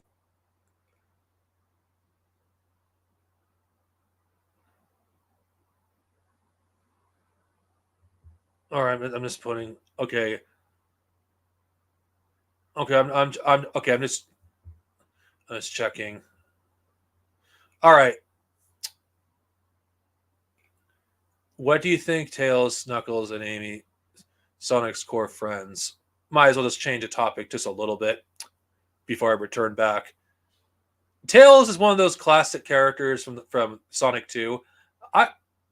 He's one of those characters that was ruined like in the 2010s. Like all the character development he got in the Sonic Adventure games, he went for being brave, who actually was starting to become his own man, and then he just became a follower of Sonic once again. Like he like any character development that he got was just thrown out the window. It just felt like Sega just didn't fucking know what to do with the character. He was just turned into a caricature of his former self. I like Tails prior to Colors. Knuckles is the same way. Knuckles was one of those characters that was really fucking cool when he was first introduced. And over time, he just slowly became a joke. Sonic fans don't know this, but Knuckles was Sonic's rival before Shadow the Hedgehog was. Though that was like only for like one game. Well, two, but again, Sonic 3 and Knuckles were supposed to be one game. Amy Rose, I don't mind her as a character. So I know there's a lot of Sonic fans that may hate her. She's all right. Anyway, yeah, let's see. I'm just trying to What do I think of the Young Yao Dove situation? I don't know what you're talking about. I can't answer that one. What's your I think I was asked what's your opinion about all the Skywalkers being dead after Rise of Skywalker? I stopped caring. If you ask me, it was a mercy killing. They've if you ask me, they already killed the Skywalkers by basically ruining every one of their accomplishments. To be honest, I stopped caring about what happened to them after the Last Jedi. Will the new Rey movie? Do you think it will flop? I don't think there will be a Rey movie. To be honest with you, call me a butthurt fanboy all you want. Those people who will take this out of context, I don't give a shit. Until there's a trailer, it doesn't exist, and that's how I feel about any new Star Wars project that's a movie. If there's no trailer, it doesn't exist, and until there's a trailer, it doesn't exist. That's how I'm going to approach it. Will it flop? I don't know. I just don't really care one way or the other. What's your opinion about Star Wars fans being George Lucas canon purists? Fucking stupid, if you ask me. Are you fucking serious? The best Star Wars material is not even by George. That's just dumb. These same people that were criticizing George Lucas like a decade ago now are becoming canon purists for George. What? They're silly. It's like, come on. That can't be the only one that think it's stupid being a canon purist for George Lucas. I was going to say this. I don't give a shit about what George Lucas thinks when it comes to Star Wars. I really don't give a shit. Oh my God, Darth Sinovia, what you said is blasphemy. How dare you? How dare you not blindly praise George Lucas, the god of Star Wars, the man that single-handedly created the universe. How dare you, Darth Sinovia? How dare you? How dare you ignore the fact that George Lucas wouldn't is actually the one that actually made Star Wars? How dare you not acknowledge that George Lucas actually had other people help make his franchise successful? How dare you acknowledge that George Lucas's wife was a huge reason why A New Hope was actually successful and it didn't turn out to be a dumpster fire? Oh, how dare you actually think that other people could make Star Wars better than George Lucas? How dare you, Darth Sinovia? Okay, I don't hate George Lucas. Honestly, if you hear a doorbell, ignore that. Anyway, I don't hate George Lucas. You already know. I'll defend George Lucas. But he is not the reason Star Wars was great. Let's just be honest. Yes, it did come from George Lucas's mind. It did come from George Lucas's mind. Yes, it does come from his mind. But it's in spite of that, though. It's like, come on. I mean, seriously. It's like, seriously. I'm being serious. George Lucas is not the sole reason Star Wars was successful. I'm going to challenge for everyone here. Think of the greatest Star Wars story out and tell me that it was George Lucas that is the reason that it was good. Like Clone Wars, how you feel about it, some of the most beautiful moments in Star Wars, it was not because of George Lucas. Some of those amazing moments with the clone episodes has some of the greatest character writing in the history of Star Wars. Amazing. And I'm just saying this is someone that's not the biggest fan of Filoni. Just brilliant writing. Some of the visuals look amazing as well. It's because come on. Yeah. Oh yeah. Anyone that says that TCW is part of George Lucas' vision, not Rebels. Okay. Can we just get to this? Can I just say this? Am I the only one that fucking doesn't give a shit what George Lucas thinks. I can't be the only one. Now, I don't have a strong opinion about Hayden Christensen's Force Ghost in Return of the Jedi one way or the other. I don't have a strong opinion about it. I don't think it was a necessary change. To be honest, I think you could have left it as it was. Yeah, it is stupid. Like, Rebels, whether it's part of George Lucas's vision or not, who cares? So, because George Lucas incorporated stuff that wasn't even stuff he created himself. Coruscant, the double-bladed lightsaber. Those are just a few examples of stuff that George Lucas did not create. Yet he incorporated it into his fucking stories.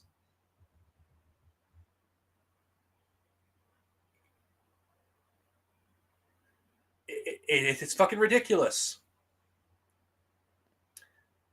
It really fucking is. Like, oh, this is George Lucas canon, but this isn't George Lucas's canon. It's like, who cares? Honestly, like, holding this guy at such a high pedestal is just so ridiculous. And you know what? Jesse Joyner did an amazing video on this very subject about the monolith myth regarding George Lucas, when she and her co-host in the video completely dismantled the very idea of George Lucas being like the sole reason that Star Wars was successful. It's just so fucking dumb. Because who kept Star Wars alive when there was no new movies? It wasn't George Lucas. It was the authors that collaborated with each other that wrote such great works such as Tales of the Jedi, the Thrawn trilogy, amongst X-Wing, amongst many others. It was the likes of Timothy Zahn, Kevin J. Anderson, Kathy Turner. I forgot it. I don't remember her name. Turner, A.C. Crispin. Kevin J. Anderson's wife. I forgot her name at the moment. Sorry, it escapes me. David Warlington. Aaron Austin. Amongst many others. They're the reason why Star Wars was successful when there was no new movies. We can't just put this on George. Yes, we have to hold George at such a pedestal. How dare us question the Almighty God?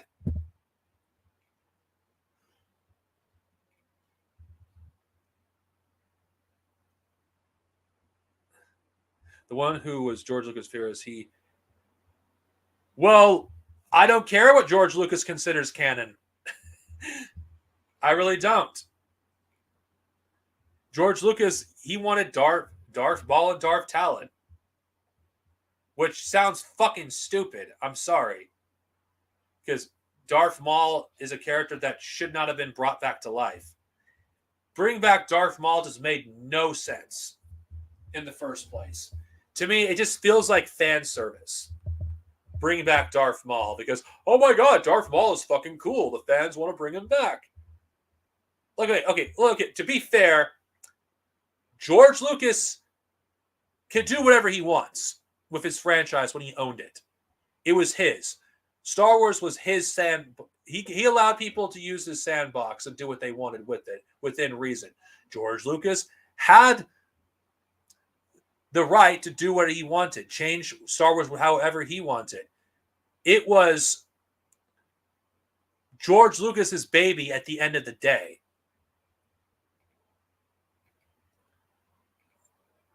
Do I think the TCW show is a George Lucas product or a Filoni product? Let me ask you let me answer your question with another question. Does it really matter if it's a George Lucas product or a Filoni product? Does it really matter? As an EU fan, it's irrelevant if it was a George Lucas product or Filoni. Because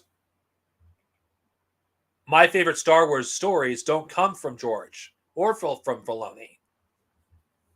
And the only opinion that matters is my own. Yeah, George Lucas at that time when the Clone Wars was in production, before he sold Star Wars to Disney, it was within his right to decide what elements of the EU was canon and what elements were not canon, or if he wanted to bulldoze the whole fucking EU. It was within his right to do so.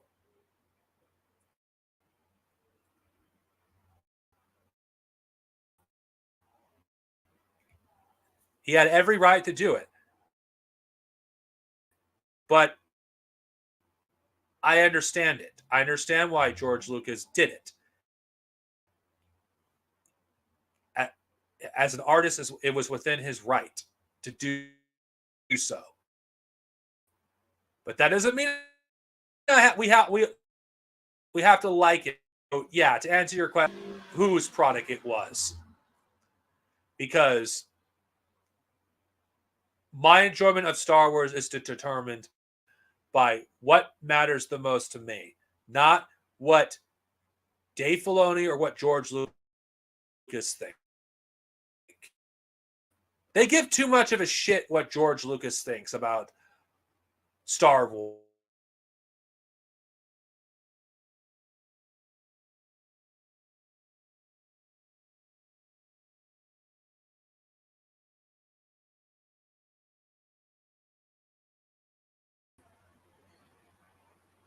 Sorry, that happened. I agree. And to me, that is what matters. That is the Clone Wars that matters.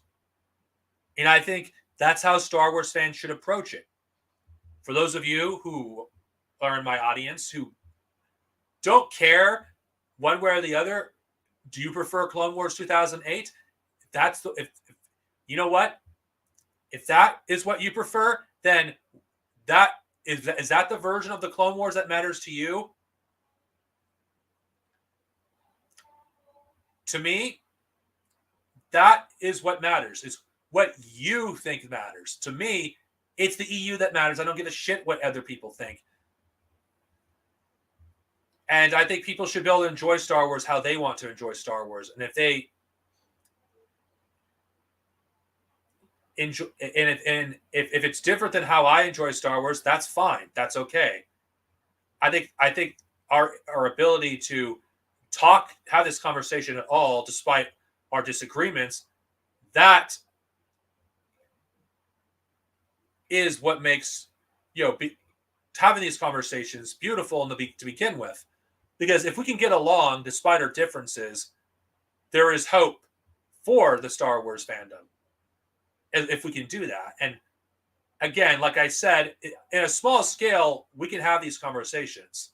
It's just between a few people like you and a few others. Now, I want to answer Christopher Parker's first comment, just to switch the topic for a little bit.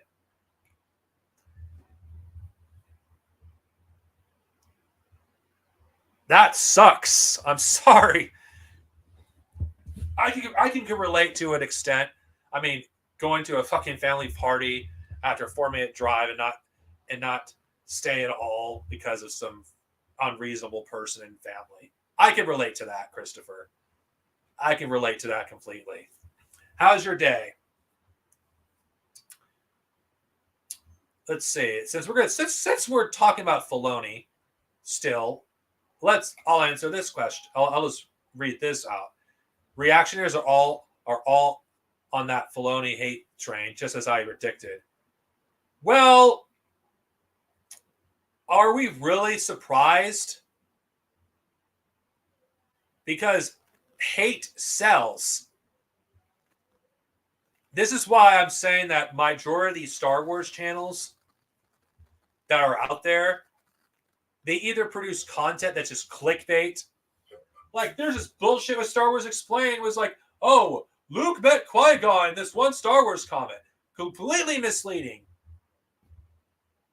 So you have clickbait, like stuff that Star Wars Explained does, or you have like people like Star Wars theory that does a bunch of shit, and then you have the so-called fandom menace. Don't even know what the hell to call them now. The neo-reactionaries who don't actually discuss Star Wars except to do a hate train on it. It's like they just make money just manufacturing outrage. That's all they do.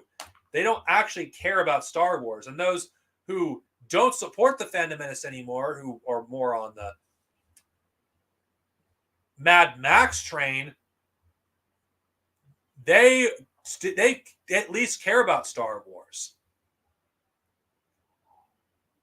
Do I think Dave Filoni likes or hates the EU? I don't care if he likes or hates the EU because it doesn't change my enjoyment of the EU. Though I do have issues of him spreading misinformation about the EU's canonicity. But then again, I don't want to repeat what I've said many times. I've never played this SWTOR and I never will, so I can't answer that. Opinion about Papala Hidalgo. It's the same answer as Filoni. I don't give a shit.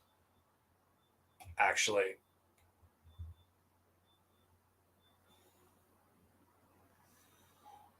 My favorite sci-fi show.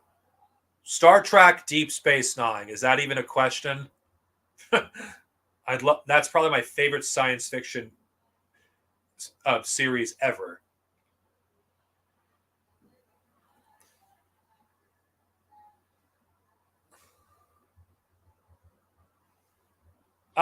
They've been called fascist nerds for a while, so yeah, we could call them that.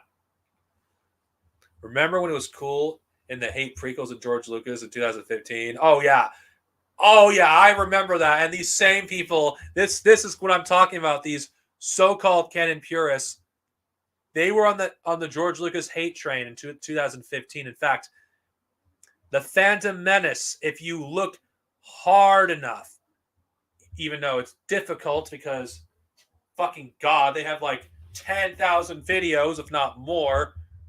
Like, if you just go to like the earliest videos, which that's how you can find it, you could find them praising The Force Awakens, defending The Force Awakens when it first came out.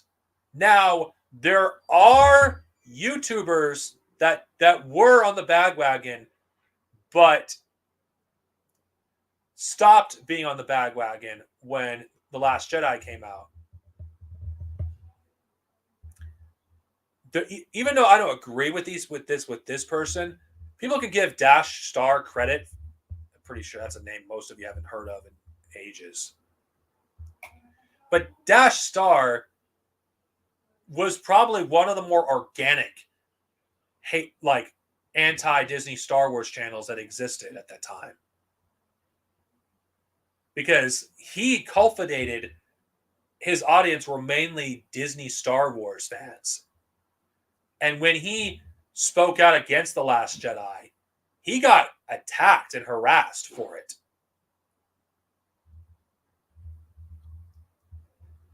And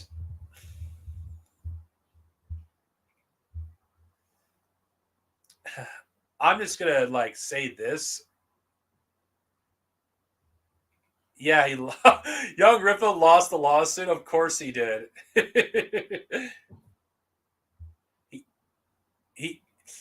he may, yeah, he's a grifter, but he ain't dumb. He ain't gonna go against wow.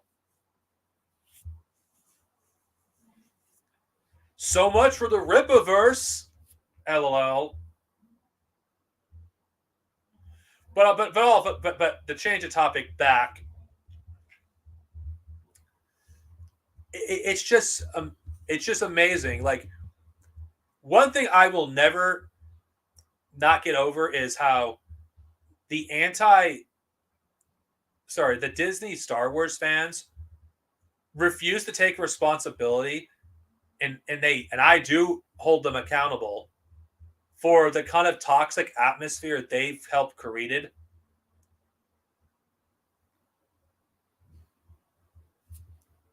Because let's be real with ourselves.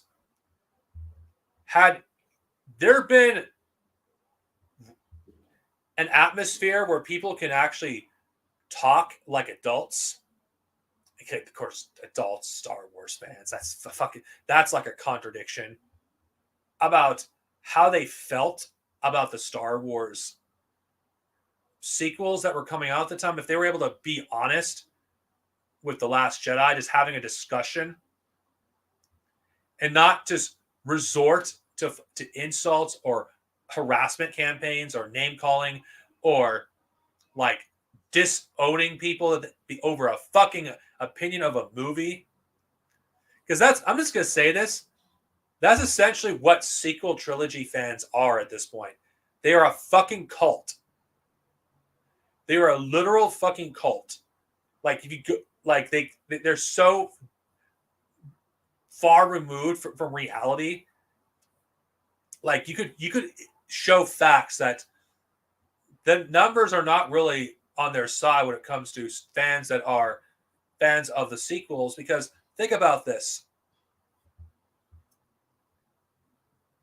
When it comes to merchandise, there is nothing for the sequels since Rise of Skywalker came out.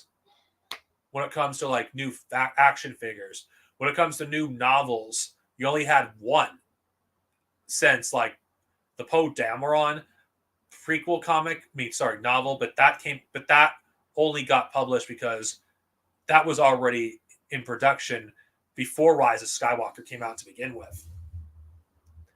They live in a fantasy land, and the only thing they have going for it when it comes to like, oh, these movies are the highest grossing Star Wars trilogy ever. When you take them all into, let's say, inflation into consideration, they're not. It's still the first Star Wars that made the most if you take inflation into account.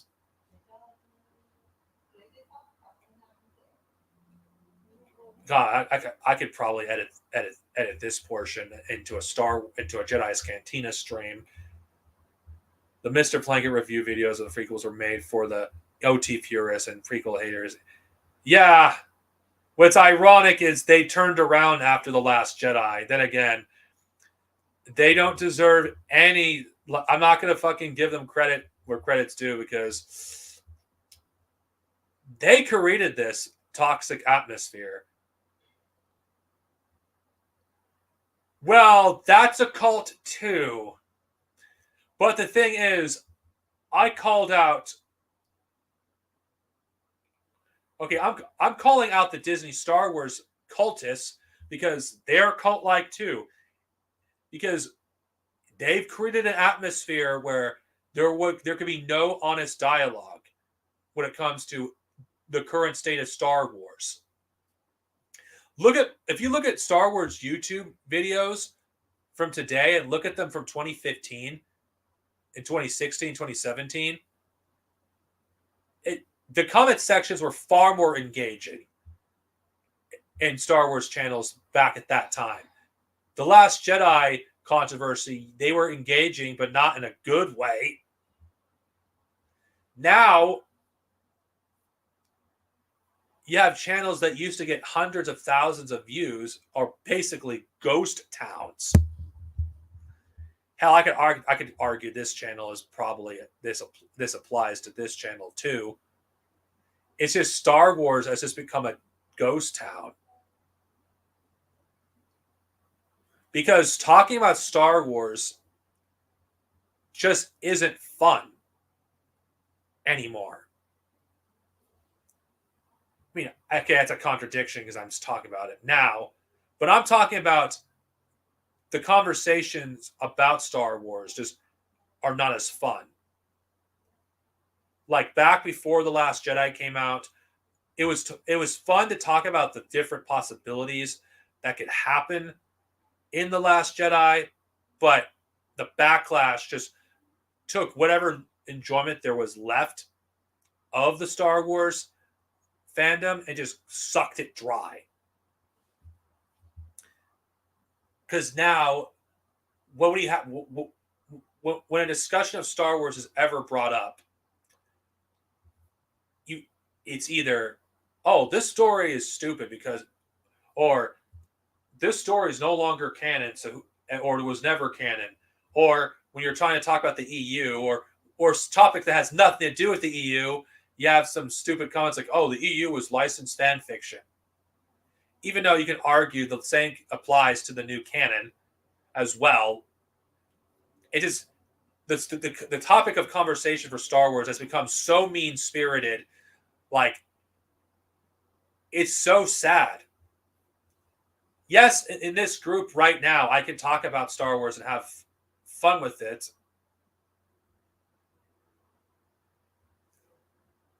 Yeah. The thing is, they manufactured a culture about the prequels of hating it, and not to mention like the revisionist history. They were nowhere near as hated as people say it was. It only appears to be hated as much as they were because the people that hated them were the most vocal of the people that hated them.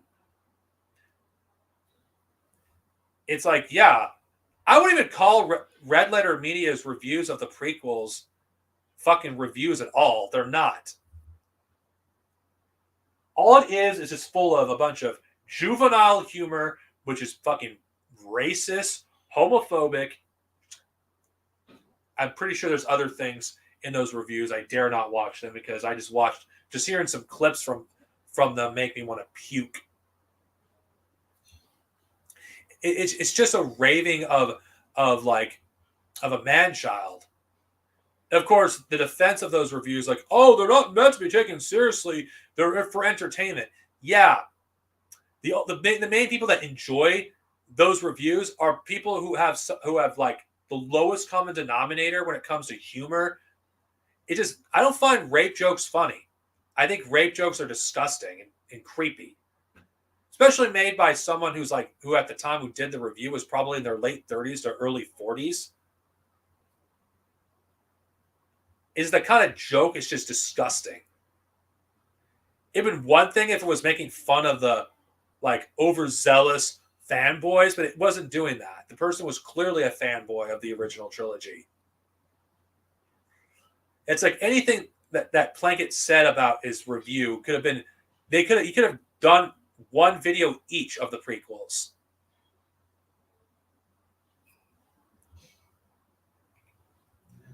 I'm not going to say that, oh, the prequels were flawless masterpieces. They clearly were not. There was a lot of there were some problems, like with the freaking prequels. There was, but that doesn't mean I'm going to fucking just like acknowledge fucking anything Plinkett said with any merit. Like one of the few people that actually gave a fair review of the prequels back when it was popular to hate on them was James Roth. And James Roth got a lot of shit from these people for daring saying something good about the prequels or, oh my God, loving Revenge of the Sith. And he prefers the original trilogy. He wasn't a big fan of The Phantom Menace or Attack of the Clones, but he loved Revenge of the Sith. Like, he was able to see the good in the prequels despite not being the biggest fan of them. Like, AVGN, I feel like, was the most, like, honest when it came to these reviews. And it wasn't popular for him to even say anything good. Nostalgia Critic was also joining on the train. It's like, I remember all of this. It just felt like these people that didn't pay attention to the movies at all. And they just do it because it was trendy to hate on them.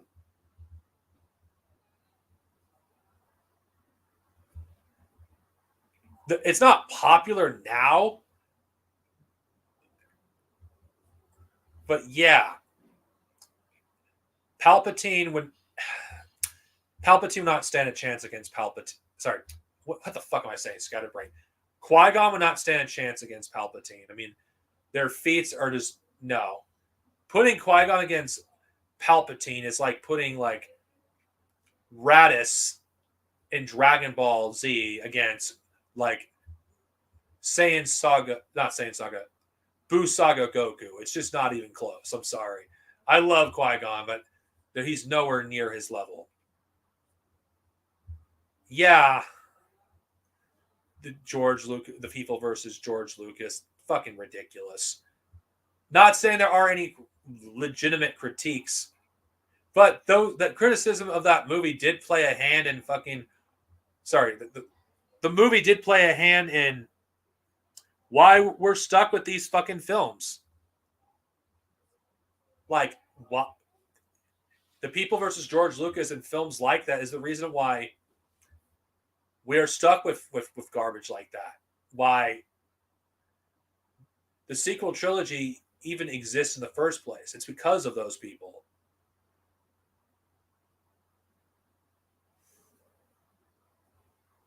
Because that's just what it is.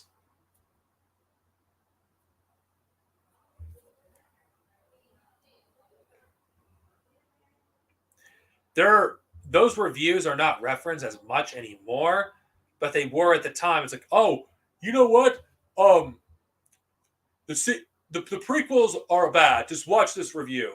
It's like you didn't even get most critiques from people who actually like watch the fucking movies and actually give their own critique, use their own like criticisms. It was just the same fucking shit that you get from an NPC. That's what these people were.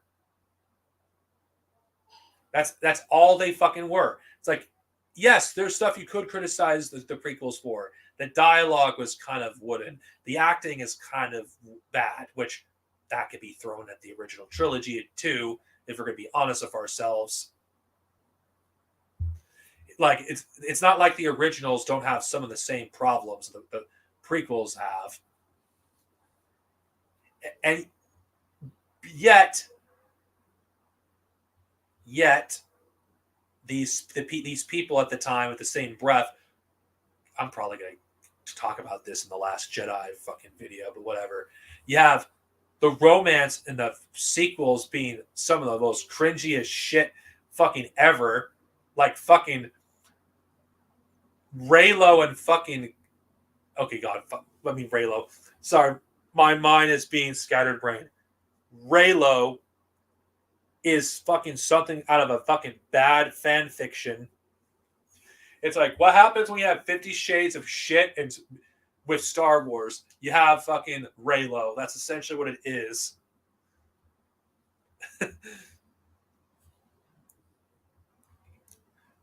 I'm just gonna say this: Palpatine should have fucking stayed dead. If you're gonna in the sequels, I mean, seriously. And the very fact that the Skywalkers don't even finish off their nemesis is just an insult.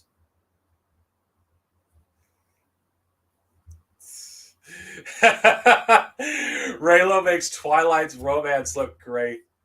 Oh God, that just makes me want to fucking puke. Flynn, yeah, I agree. In the EU, Han and Leia and Luke never gave up on their friends. To be fair, like Han wasn't as bad as.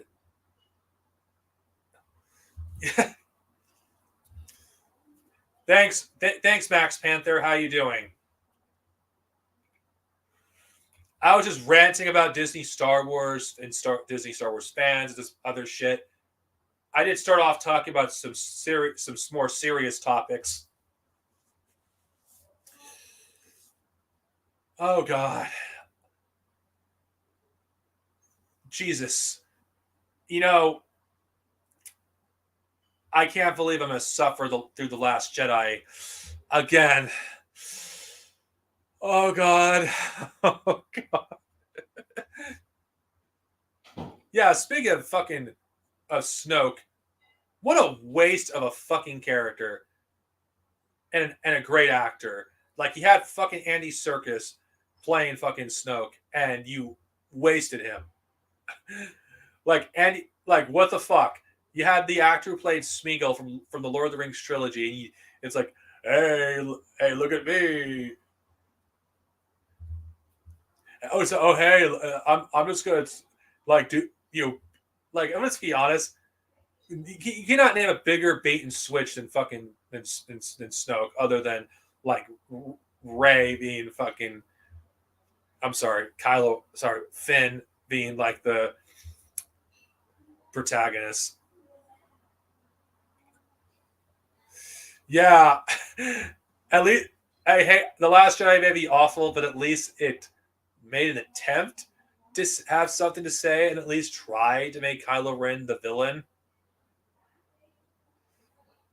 I agree with that. Okay, you want to know who Kylo Ren is in a nutshell? For those of you who have never read Jason Solo's stories, Kylo Ren is basically okay. What happens if we do Jason Solo's storyline, but we do it worse? That's not a hot take. That's just a fact. It would have been better than Rise of Shitwalker. Thanks. Yeah. Of course, I'm probably going to elaborate on this further in my Rise of Shitwalker and The Last Jedi videos, which I will do. So if you hear this again, I'll elaborate on it more. But J.J. Abrams is a fucking hack. He is a fucking hack. Like, how the fuck can anybody, and I mean anybody, freaking say, you know what? If Ryan Johnson didn't ruin J.J. Abrams' shitty plan, we could have had an amazing sequel trilogy. Wait, what? What? Okay, my guy. Who put Luke Skywalker on Arc 2? J.J. Abrams. Who gave us literally nothing about what was going on in the current state of the galaxy in The Force Awakens? J.J. Abrams. Who ruined our heroes from the original trilogy? J.J. Abrams. Who ruined Finn's character before he had a chance to become something great? J.J. Abrams. Who was the one that basically gave nothing about Rey? Who's the one who gave all these stupid fucking mystery boxes? J.J. Abrams. I'm so sick and tired of people like with these revisionist history claiming that J.J. Abrams fucking had he was given a chance to cook, his sequels would have been better. No, his sequels would have been worse. I guarantee you that. It would have been bland. It would have been safe. Nothing interesting would have been fucking done or in the sequel trilogy. As bad as The Last Jedi was, at least it did something. At least it had the balls to do something, even if it did it badly. I mean, come on. How the fuck can anyone claim that J.J. Abrams' fucking shit would have been better than what Rian Johnson came out? George Lucas' sequel trilogy at least would have been something different. Yeah, Rian Johnson didn't. Okay, I'll keep saying this until the cows come home. Rian Johnson did not ruin what wasn't good to begin with. In fact, I would argue J.J. Abrams would have handled Luke worse than Rian Johnson. Because he would not have done anything new or interesting with Luke. He would have just fucking have Luke just be the Obi-Wan and Yoda of the trilogy. No, he would have not done anything new with the character. There's nothing. That's factually wrong. Yeah. Oh yeah. Oh, you mean the same series that actually had multi-layered villains and had characters that fought for the wrong side that's just stupid. I don't take any people that say they prefer the sequels over Legacy of the Force. Legacy of the Force, at the very least, did something different where Jacen Solo, he did not just like fall back to the light side towards the end. He actually paid for his crimes. He died. Rather than kill Jaina in revenge, he actually used his opportunity to save his family. Did he really get redeemed? No, he didn't.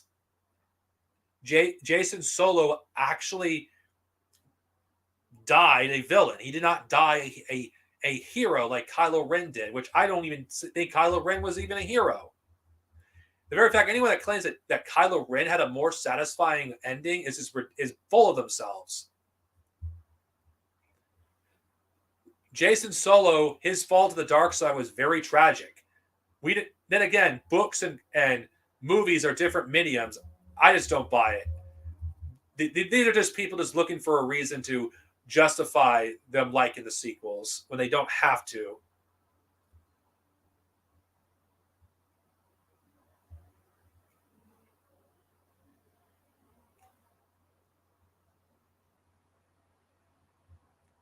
I haven't seen the Book of Boba Fett, so I will not comment on it. And I really don't really care about Boba Fett one way or the other. That's just, I know it's blasphemy, but I don't care. I'm actually looking forward to the next Planet of the Apes movies. And I will say this, I actually enjoyed the reboot series. So I'm looking forward to see where the story is going to go next. At least that's how I feel about it. I think Planet of the Apes are some of the greatest movies of all time, especially the trilogy that was released in the 2010s. I think the way Caesar's story, was told, I thought was great. And even though there's some people that may have mixed feelings towards the last movie of that trilogy, I felt it was a compelling story, a great story. And I think it's one of the greatest like reboots ever. And I just don't, I don't know where the story's going to go next. And I'm really looking forward to it. Oh, it was. It's a great series.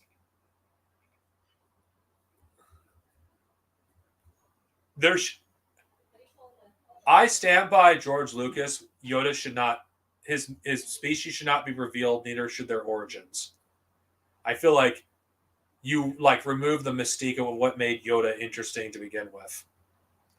I like to interpret that Yoda's was I like to leave it open for interpretation that Yoda's species were always small in number, that their home world is like not something that is really known even to them, that they are actually sent away as infants so to protect their species from outsiders. At least that's how I would like to have that interpretation. For me, it's like, I just feel like having people come up with their own interpretations is more interesting.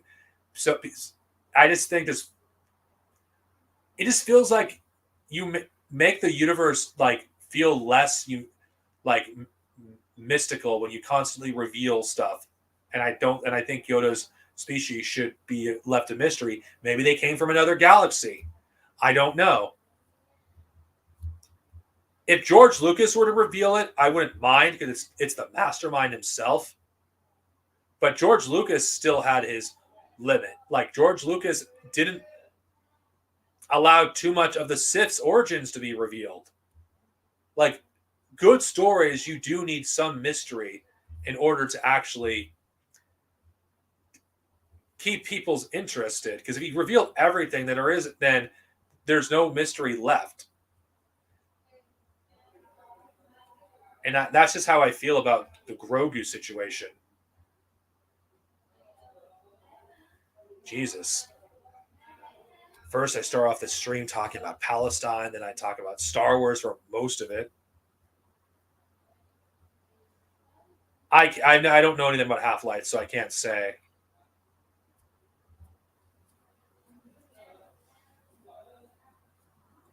I really don't care about Canon Luke's story. I really don't care. Because to me, I shouldn't have to watch hundreds of hours of television and read a bunch of books and comics just to like have Luke's fall from grace make sense. I don't care. I'm an EU fan, and I will say this.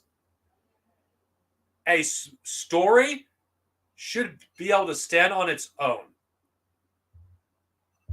This isn't controversial to say this. I think we can all acknowledge that this isn't controversial to say that stories should be able to stand on their own. And the very fact that we need to have all these explanation for Luke, his fall from grace, we don't fucking need it. I don't care. I don't care. Because The Last Jedi should have told that story. Not some fucking book, not some fucking TV show. No, the movie itself should have told that story, because that's the last time we'll ever see Luke Skywalker.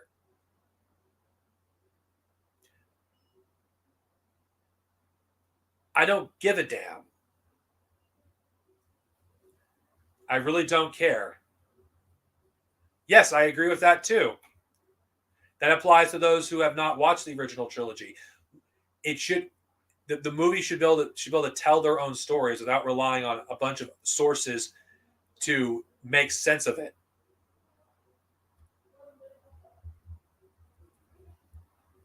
That's just how I stand regarding it. Like, I don't care.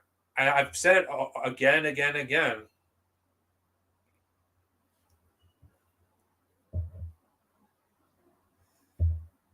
Of course they're doing that. Why am I not surprised? Of course they're going to do it, which in itself is anti-Semitic, because they're equating anti-Zionism with Judaism. Then again, that's a can of worms. I don't really, yeah, that I'm not surprised in the slightest.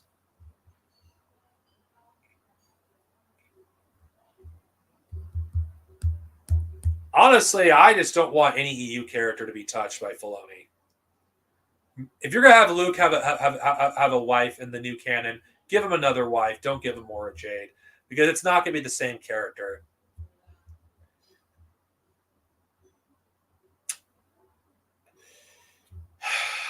Okay, this is gonna be a hot take. Those who are fans of Filoni are not gonna like what I have to say. I don't think Filoni is very good at writing complex characters like Thrawn or Mara Jade, or military science fiction as a whole, or writing characters with complex backstories. If it's his own characters, it's fine. But when it comes to pre-existing characters, I don't think Dave Filoni is very good at writing them. He twists them and perverts them and turns them to the exact opposite of what they actually are. Look at Thrawn, for an instance. For those of you who've read the canon books, I could say this for sure. It feels like in the new canon, you have two Thrawns. You have two Thrawns. You don't, it's like the Thrawn in the novels doesn't feel like the Thrawn in Filoni's version. He's basically Thrawn in name only. Yes, I've seen a few clips here and there of Thrawn. He doesn't feel like the same character. He just feels like this blue skin alien. And I just don't think Dave Filoni is very good at handling a character like Thrawn. And Mara Jade is just no different. He's just going to make her into whatever he wants to make her. And I feel like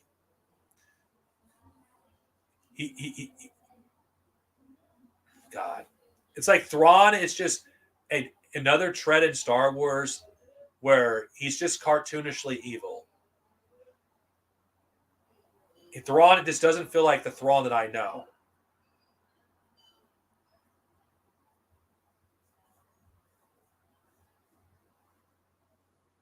And I don't think Dave Filoni should be using characters from the EU, especially if he's not going to have like the respect to treat these characters with the respect that they deserve.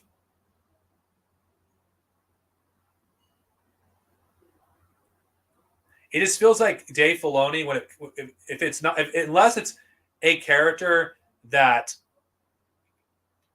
is not his own, absolutely, or he's not going to give a shit and portray him in a way that makes them feel like the same character from before. Inevitably, things are going to change. Yes, there is differences between canon Thrawn and Legends Thrawn. I'm aware of that. But if we're going strictly on the novels, Legends Thrawn and canon Thrawn don't feel so different from each other that they feel like the same. Like this is a completely different character. Like there's a Pacific person with canon Thrawn that is important to his character, who's basically his conscience. He's basically the person that helped Thrawn when he was with his rise in power. Without that character, like Thrawn is just another villain now. Like Thrawn, like you don't have his conscience. I know it's Timothy Zahn trying to write Thrawn into a more sympathetic character. I'm not saying you cannot have sympathetic characters be villains. I think Thrawn should be a villain. But I feel like Dave Filoni just has yet to make a complex villain of his own. But let's be honest here. What is the most complex villain Dave Filoni has ever created himself? He's great at aesthetics. And he does have... Sorry. But for the most part, his characters, his villains are just not that compelling. And I think people put him too much on a pedestal, because everything that Star Wars has been since Disney bought it has been fucking awful. When there's some good stuff, or good for Disney Star Wars standard, everyone's treating it like it's the second coming. Not saying Dave Filoni is bad, and those who enjoy Dave Filoni are I'm not going to judge you for your taste. I'm just telling how I see Star Wars. There's one character I've heard was really good in Ahsoka, but I don't know him. I have to watch the show. From clips I've seen, he seems to be one of the more interesting characters that Filoni has introduced in Star Wars. Someone that's more nuanced, that isn't like this cartoonishly evil character who's just a villain to be a villain. But that's just one of the rarities that we've seen from Filoni. SWTOR isn't canon to me. And oh boy, you have no idea how much I hate the Revan novel. I can go on a rant how much I think that novel's ruined Revan's character.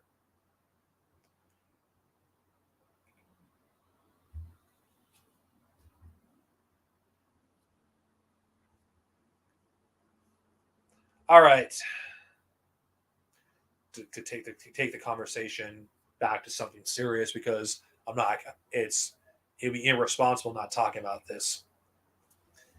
Also, breaking news: Iran, from what I've heard, is going to fight against Israel. Israel's going to lose some with America, and there's going to be a world war. Iran and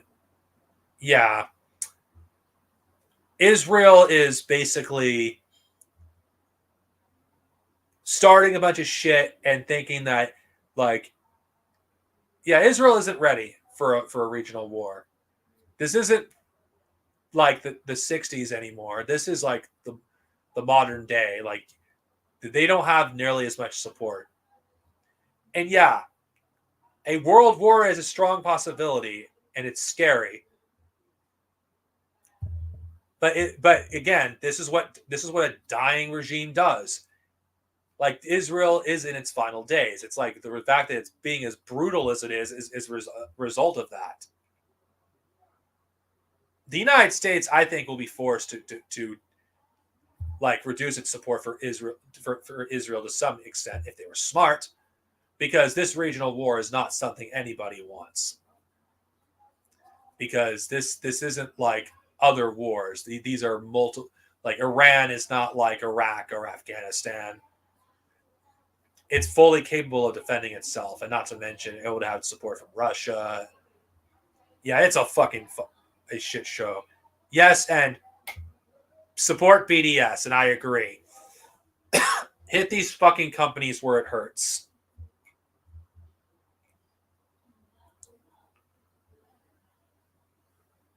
I don't play I don't play Shadow Legends. I never played it, and I don't think I ever will.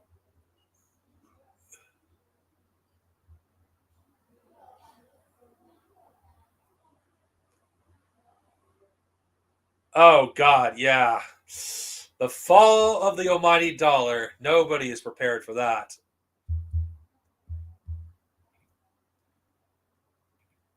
But I gotta make this clear though. Yes, America is in decline right now. But unfortunately, it's going to be a slow decline as far as we know. And I cannot discuss this with a crystal ball because I do not know.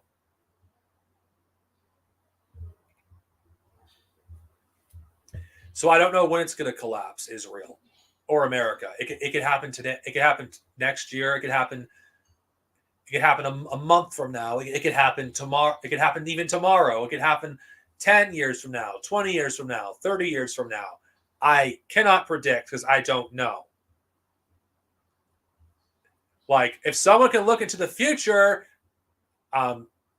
you tell me because I don't know. I cannot answer your question regarding that because I don't know. I cannot comment on PC or console because I don't, game on PC. The PC that I'm using to record the stream is it was dated when I bought it.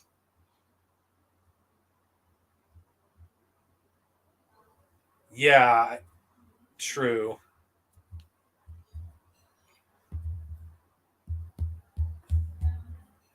Fuck, it's all. Wow, I've been doing this for 2.5 hours.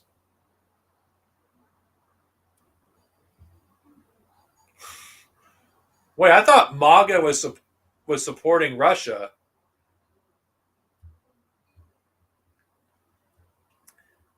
Okay, which MAGA are you referring to? Are you referring to blue or red? Because I'm sorry, I cannot. It's hard to distinguish from them. I don't have a favorite Christmas movie. No, I think the Marvel Cinematic Universe should have stopped after Endgame. Because I think the MCU is basically it's a problem in the comics too. I personally think stories at some point have to come to an end. This is not a controversial statement to say. I feel like the MCU is one of those stories that should have stopped after Endgame came out.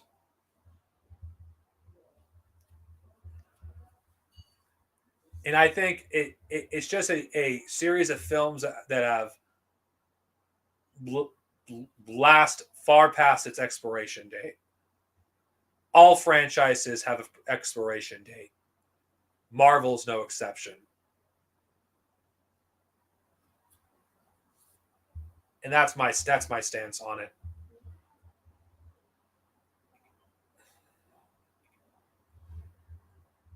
The Make America Great Again supporting Israel and Ukraine. Oh no, do we do? Oh god. Okay. You know what's really okay? You know what? I'm just gonna get on this topic. Nobody's gonna shame me to vote in 2024. Nobody. I will not vote for anyone. Because what is our options, people? Who do we vote for? Who do we vote for? Seriously. Both Trump and Biden are old as fuck, for one. Like, none of these people should be running anything. They should be in a retirement home. They shouldn't be fucking running a fucking country. And even then, you have one guy who freaking, like, who could barely talk in a coherent sentence, and you have Trump who's just blazing like advertising what he's going to do. It's like, it doesn't matter who you vote for at the end of the day. Like, you don't, it's like, who cares? I'm not going to vote. I won't be ashamed to vote. And not to mention, Genocide Joe, it's like, seriously, it's been like almost 4 months since like October 7th, and Israel just won't stop.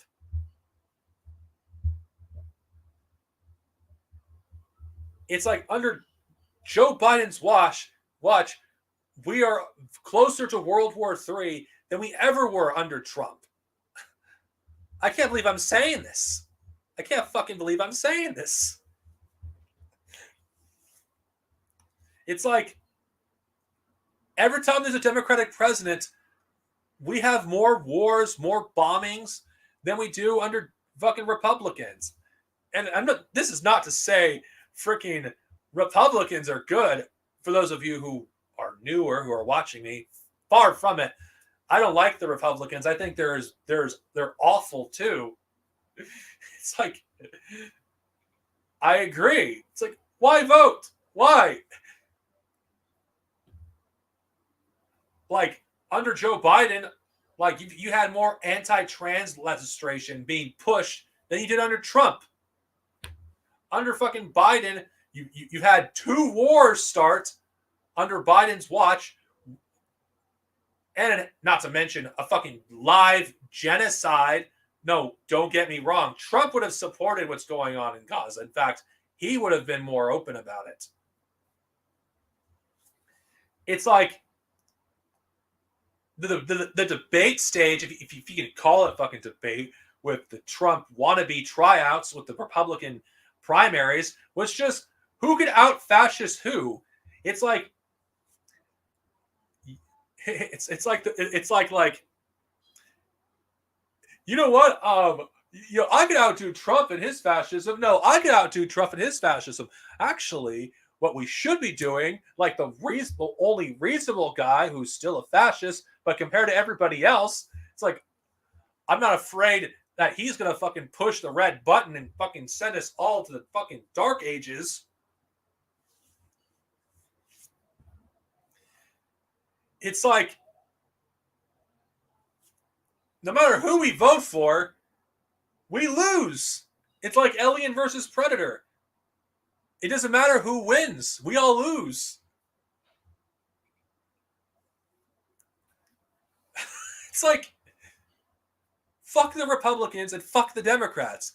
Like, does anyone honestly believe for a second that any of these parties have our interests at heart? Seriously? Yeah, he did.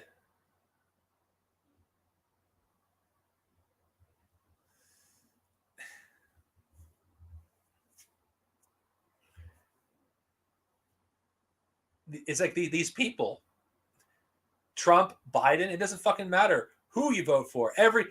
They're all scum. And I don't even know who's going to win in 2024. I'm not going to tell you. I don't have a crystal ball. I'm not going to, because I don't know. It could be Trump. It could be Biden. It could be neither one of them. It could be someone that none of us expect. Nobody thought Trump would win in 2016. Nobody thought Trump would win. Nobody. So that's why I'm not going to predict who's going to win, because I don't know. Anything could happen from now till November of 2024.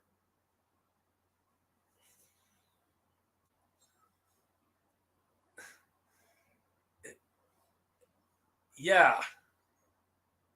And this goes to show you just how fragile, like, this so-called, let's call it the sham democracy is. The very fact that you could lose your rights in one presidential, like, election, it's like, what the fuck? What kind of bullshit is this? So every election, I had to vote to keep my rights as a human being. Now, I'm not speaking for myself. I'm hypothetically speaking for those who are marginalized. Like, they had to vote for the right to exist as a human being. I don't know about you, but that's fucked up. That is seriously fucked up, and goes to show you what a sham this democracy is. There is no democracy. It's bullshit. No matter what these people promise, they're not going to fucking do it. It's like Obama's, I'll bring the troops home. Didn't do shit. I'll end the wars. Doesn't end the wars. I'll give us a public option. Doesn't do that. The only thing Joe Biden promised that was consistent is nothing will fundamentally change, which he isn't fucking wrong. Actually, no, that's not true. Things have changed for the worst. Inflation's is going up. It's hard to find a place to live. Rent is out of fucking control. I'm speaking as someone that lives in Orange County. It's fucking expensive. It is becoming harder and harder to fucking survive in this late stage capitalist hellscape.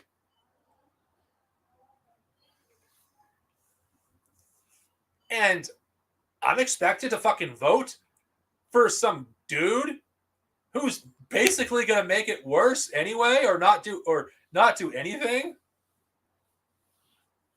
And not to mention that, God forbid, that, like, if you're fucking black, like, you have to deal with freaking voter suppression,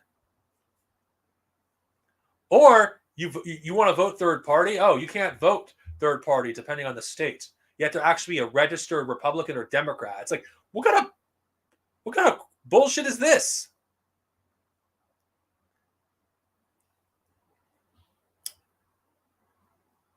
So it's democracy when you get what you want, but it's not it's not democracy when you don't.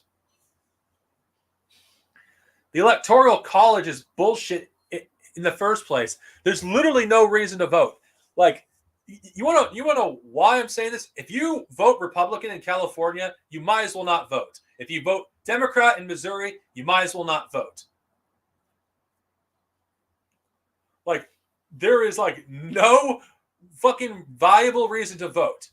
If you're Republican and you're in a Democrat-controlled state and you vote Republican, it doesn't fucking matter. If you are a Democrat and you vote in a Republican-controlled state, unless a miracle happens and the stars align, it's a wasted vote.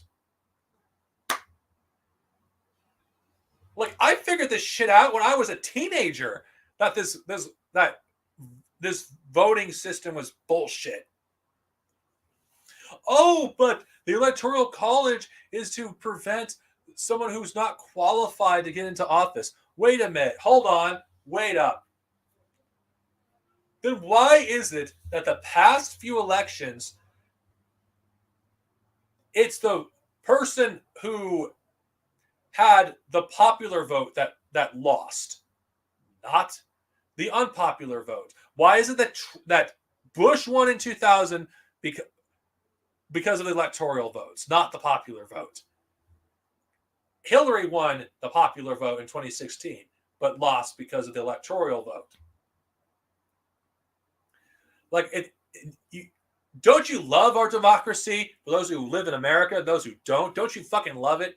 How you basically have to have a bunch of rich people basically deciding who gets to be your representative. It's like, you might as well just stay home. Just like George Carlin said, it's like this entire sham is such a joke. It's fucking laughable.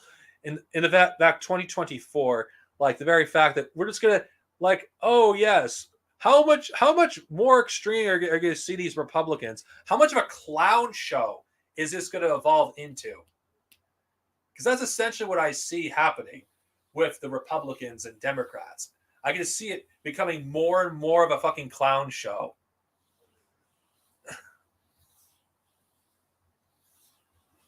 Yeah, it's like in America, you have only two parties that are viable. Everybody in every other country in the Western world, you have more parties than the United States. It's so undemocratic.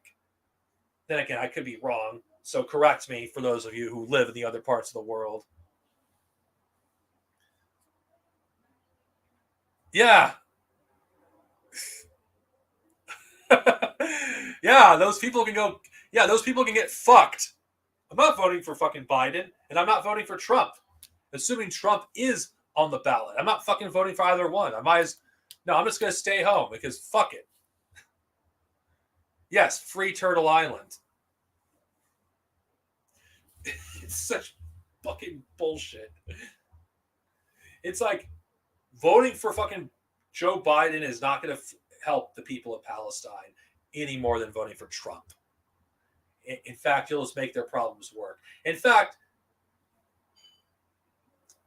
voting for the less of the two evils, what has that actually done for marginalized people? What has that actually done for those who are marginalized? Those who don't really have any rights to begin with? What has it done for them? Nothing. Things have gotten worse regardless who's in power. Things only appear visually worse on the Republicans because the Republicans are way more overt and way more openly fascist than the Democrats. But that doesn't mean they're better than the Democrats, because the Democrats, they're more effective of enacting the fascism, but they only are able to do that is because of Republicans. Because everyone was so focused on the Republicans and let down their guard that when they do the fascism, they don't pay as much of attention. I mean, Americans need to wake the fuck up. Otherwise, they're going to wake up in a country that they don't even recognize. Like this country, the American dream is a lie. It doesn't exist. It does not exist.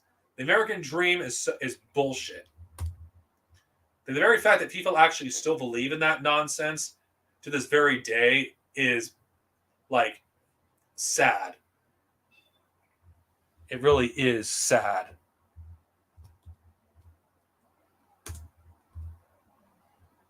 Because I don't know how anyone can believe in the American dream. Because it's such bullshit. Like the very fact that anyone actually believes the American dream even is real, it's just laughable.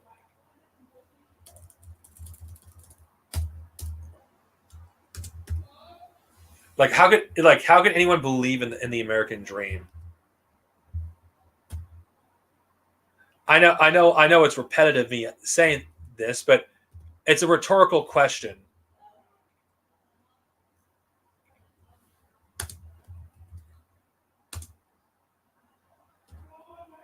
It really is a rhetorical question, because if it really was real, then why does it feel more like a nightmare? And you know what? I think we will let the wise philosopher, I don't know if I would call him a philosopher, but I'm going to play the clip anyway, because I think it's fitting, and I think we could always use some humor. This might get this copyrighted, but fuck it. YouTube can get fucked. Because, well, you know what? Fuck it. It's under like fair use. Let's play the clip. Only true lasting American value that's left: buying things. People spending money they don't have on things they don't need. Money they don't have on things they don't need. So they can max out their credit cards and spend the rest of their lives paying 18% interest on something that costs $12.50. And they didn't like it when they got it home anyway. Not too bright, folks. Not too fucking bright. But if you talk to one of them about this, if you isolate one of them, you sit them down rationally, and you talk to them about the low IQs and the dumb behavior and the bad decisions, right away they start talking about education. That's the big answer to everything. Education. They said we need more money for education. We need more books, more teachers, more classrooms, more schools. We need more testing for the kids. You say to them, well, we've tried all of that, and the kids still can't pass the test. So don't you worry about that. We're going to lower the passing grades. And that's what they do in a lot of these schools now. They lower the passing grades so more kids can pass. More kids pass, the school looks good, everybody's happy, the IQ of the country slips another 2 or 3 points, and pretty soon all you'll need to get into college is a fucking pencil. Got a pencil? Get the fuck in there. It's physics. Then everyone wonders why 17 other countries graduate more scientists than we do. Education. Politicians know that word. They use it on you. Politicians have traditionally hidden behind 3 things: the flag, the Bible, and children. No child left behind. No child left behind. Oh, really? Well, it wasn't long ago you were talking about giving kids a head start. Head start, left behind. Someone's losing fucking ground here. But there's a reason. There's a reason. There's a reason for this. There's a reason education sucks, and it's the same reason that it will never, ever, ever be fixed. It's never going to get any better. Don't look for it. Be happy with what you got. Because the owners of this country don't want that. I'm talking about the real owners now. The big, the wealthy, the real owners, the big, wealthy business interests that control things and make all the important decisions. Forget the politicians. They're irrelevant. The politicians are put there to give you the idea that you have freedom of choice. You don't. You have no choice. You have owners. They own you. They own everything. They own all the important land. They own and control the corporations. They've long since bought and paid for the Senate, the Congress, the state houses, the city halls. They got the judges in their back pockets, and they own all the big media news, all the big media companies. So they control just about all of the news and information you get to hear. They got you by the balls. They spend billions of dollars every year lobbying to get what they want. Well, we know what they want. They want more for themselves and less for everybody else. But I'll tell you what they don't want. Amazing how true they don't this want is a population even of today. citizens capable of critical thinking. They don't want well-informed, well-educated people capable of critical thinking. They're not interested in that. That doesn't help them. That's against their interest. That's right. You know something? They don't want people who are smart enough to sit around the kitchen table and figure out how badly they're getting fucked by a system that threw them overboard 30 fucking years ago. They don't want that. You know what they want? They want obedient workers. Actually, it's already like that. Workers. People who are just smart enough to run the machines and do the paperwork and just dumb enough to passively accept all these increasingly shittier jobs with the lower pay, the longer hours, the reduced benefits, the end of overtime, and the vanishing pension that disappears the minute you go to collect it. And now they're coming for your Social Security money. They want your fucking retirement money. They want it back so they can give it to their criminal friends on Wall Street. And you know something? They'll get it. They'll get it all from you sooner or later because they own this fucking place. It's a big club, and you ain't in it. You and I are not in the big club. By the way, it's the same big club they use to beat you over the head with all day long, where they tell you what to believe all day long, beating you over the head in their media, telling you what to believe, what to think, and what to buy. The table is tilted, folks. The game is rigged, and nobody seems to notice. Nobody seems to care. Good, honest, hardworking people, white collar, blue collar, doesn't matter what color shirt you have on. Good, honest, hardworking people continue. These are people of modest means. Continue to elect these rich cocksuckers who don't give a fuck about them. They don't give a fuck about you. They don't give a fuck about you. They don't care about you at all, at all, at all. Yeah. You know? And nobody seems to notice. Nobody seems to care. That's what the owners count on. The fact that Americans will probably remain willfully ignorant of the big red, white, and blue dick that's being jammed up their assholes every day. Because the owners of this country know the truth. It's called the American dream because you have to be asleep to believe it. Oh, man. That is isn't it funny how much worse things have gotten since George Carlin did that clip? Isn't it interesting? I mean, fuck. Things have gotten so much worse since George Carlin, did that clip.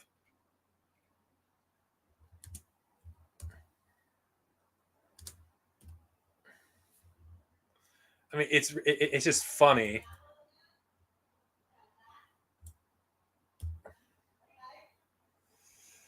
I mean, it's just so fucking hilarious. It is how much, like, how little has changed.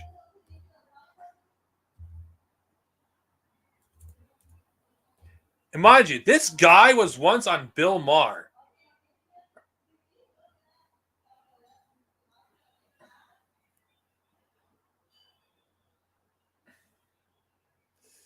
And I'm not even joking. He was once on Bill Maher. I forgot his last appearance. It was shortly after Hurricane Katrina.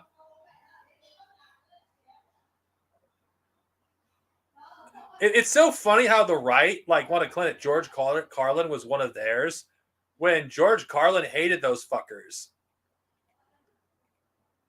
Like, there's another thing. He literally called George Bush a fascist on fucking Bill Maher's show.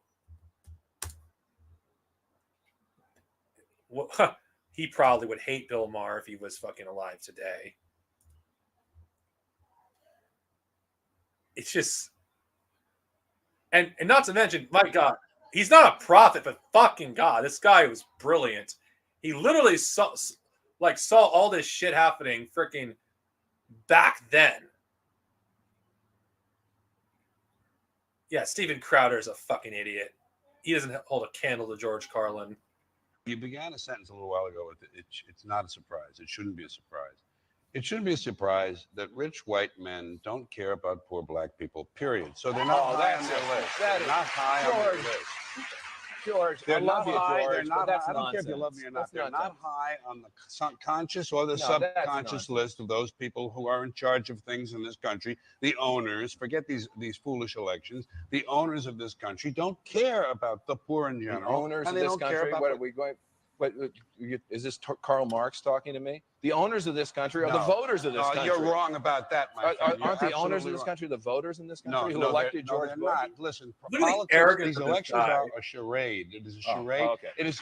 They are meant to. Well, I'll tell you. Listen, just listen for a minute. Learn a little something.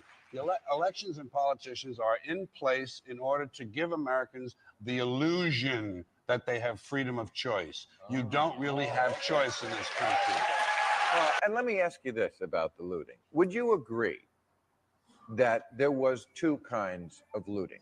That there was the kind where people were desperate because they were starving and maybe were taking food out of a store. And then there were some people who were taking stereo equipment. Yeah. Would you agree that there was two kinds of Yeah, looting? people were walking away with television sets. Hey, would you And agree they that didn't there was notice those that. two kinds of looting? Yes. Okay. Well, then is it not wrong for the president to issue an ultimatum that there was zero tolerance and thereby encourage his right-wing flacks in the liberal media to go ahead and say this gives us license to suggest that we shoot people on sight as if in the middle of I this fucking hate crisis Bill where Maher. so many people are dying already? What we need to do is shoot Tyrone because he's getting out of Circuit City with some soggy tweeters. And Wow, he's not funny. I think Tyrone always had soggy tweeters, quite frankly. I have an addendum to that. The real looting in this country takes place in the transfer of the wealth from the poor to the rich. I'm sorry that you don't like class and the truth, my friend, but you're just stuck with it. Class is class, and the poor have been systematically looted in this country. The rich have been made richer under this criminal, fascist president and his government. You know, George, I think you know. Do you know what fascism is? You know what fascism is? To America, You know what Nazis are? No, wait, Yeah. sir, wait, You sir. know what When Nazis fascism are? You know comes what to America, it fascists will are? not be in brown and black shirts. It will not be with jack boots. It will be Nike sneakers and smiley shirts. Smiley. Oh, The wow. fascism. Germany lost the Second World War. Fascism won it. Believe And me, actually, my friend. fascism is when corporations become the government. Yes. And that's sort of what we Look have. how stupid And that guy probably looks. has gone up. So 17 Get this straight, George. You think that looting is looting okay if there's no hurricane? First of all, Can property. you break into No, but- tweeters but whenever you want? we're talking I about have no problem with theft. May I be honest No with problem you? with I have no problem with theft. It's true. I know. But wait a sec. We're talking looting. We're not saying, this reminds me of the OJ situation. It wasn't that OJ was innocent. We all knew he killed his wife. Okay? It's not that looting is good. We all know looting is bad. It's the priorities. It's the fact that white people obsessed on one black guy getting away with a crime once when it had worked in reverse 1 billion times more. The same way they're obsessing about a few people getting away in the middle of this much bigger crisis. It's a matter of what's proportional. I think that's what we're saying about looting. No one is defending looting. Well, When you that say, seems I don't like- care what that is always what these kind of commentators say. I don't care what their race is, as if things were even to begin with. Bill O'Reilly and his ilk are saying things like, you know what? If you just would have gotten an education, you wouldn't be in this situation. As if it's easy to get an education in situations where there's so much segregation. Bill, I completely agree with you on that. I chose Wix for Okay. So, one of the rare instances where Bill Maher is based, but still fuck him. There is no way Bill Maher would allow someone like George Carlin on his show today. Like, can you imagine on his show someone calling Israel a fascist apartheid state on his show? They wouldn't allow that. Yes, he would. Isn't it amazing the kind of company that Bill Maher keeps now versus what he did back then? Not praising Bill Maher, by the way. The guy was always a racist. I'm not going to praise him or anything, but as the old saying goes, a broken clock is right at least once a day. Or twice a day, I think that's what the saying goes. The very fact is he basically called George Bush a fascist on his own show. Yeah, fucking based. The virgin, like Bill Maher versus the Chad George Carlin. And that one fucking idiot, his expression was just priceless on just how badly George Carlin was fucking bitch slapping him with facts. It's funny how little has changed since that clip. In fact, things have gotten worse because conservatives are just more overt about their rhetoric against looting. They just say people should just be shot, or everyone that loots is a criminal.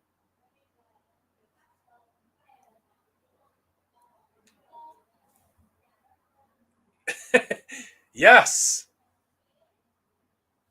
It literally is a fascist state. But seriously, it's amazing. Those two clips I showed us how much worse things have gotten since then.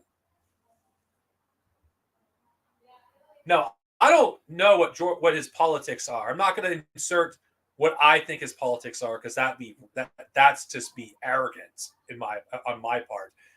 But George Carlin certainly didn't like the status quo in this country. In fact, all these so-called comedians that are around today, he would despise them. Because what is humor?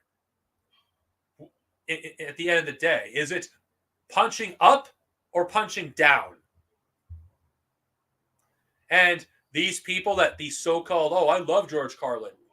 Steven Crowder, the guy fucking punches down. Those who constantly punch down at those who are already marginalized as it is. No, those who like George Carlin, if you're a real stand-up comedian, you push up, not down. You push up.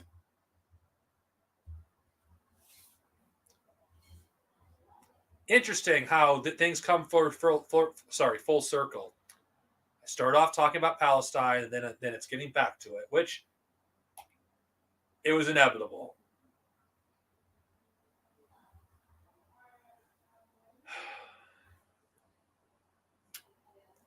Israel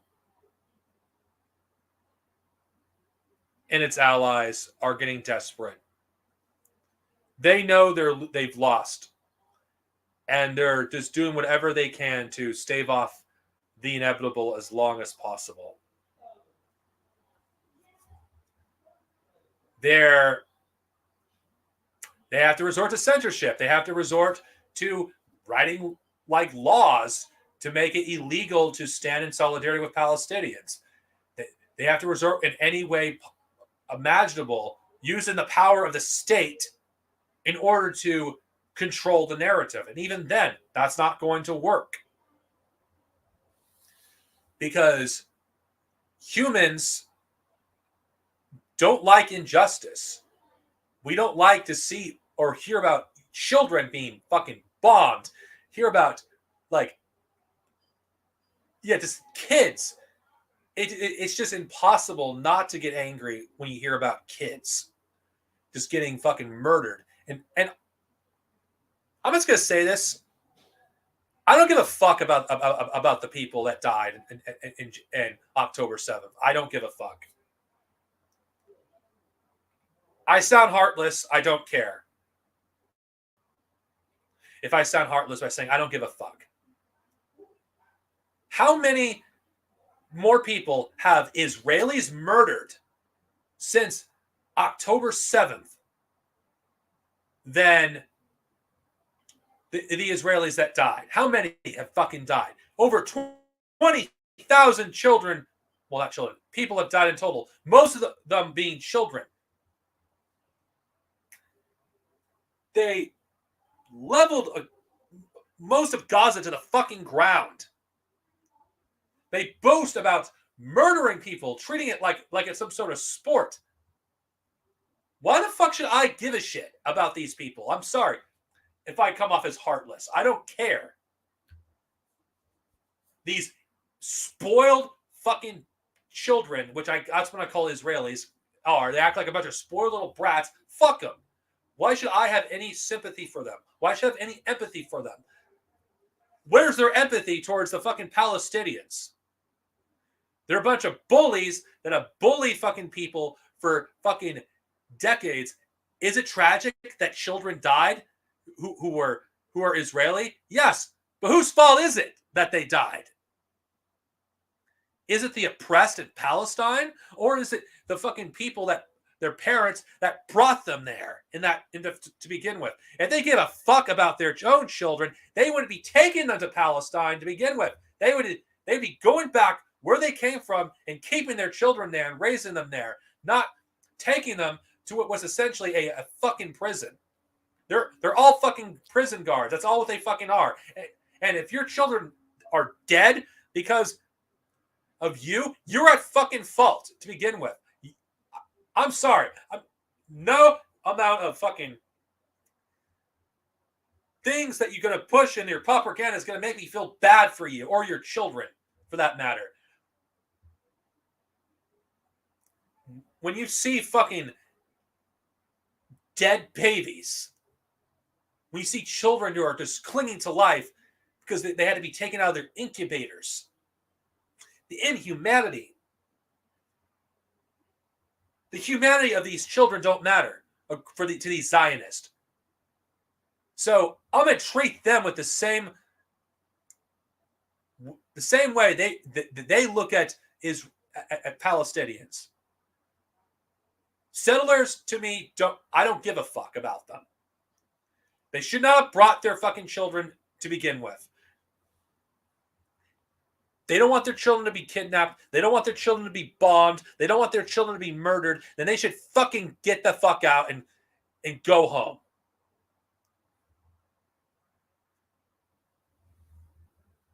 If they don't want to fucking live in peace, then go home.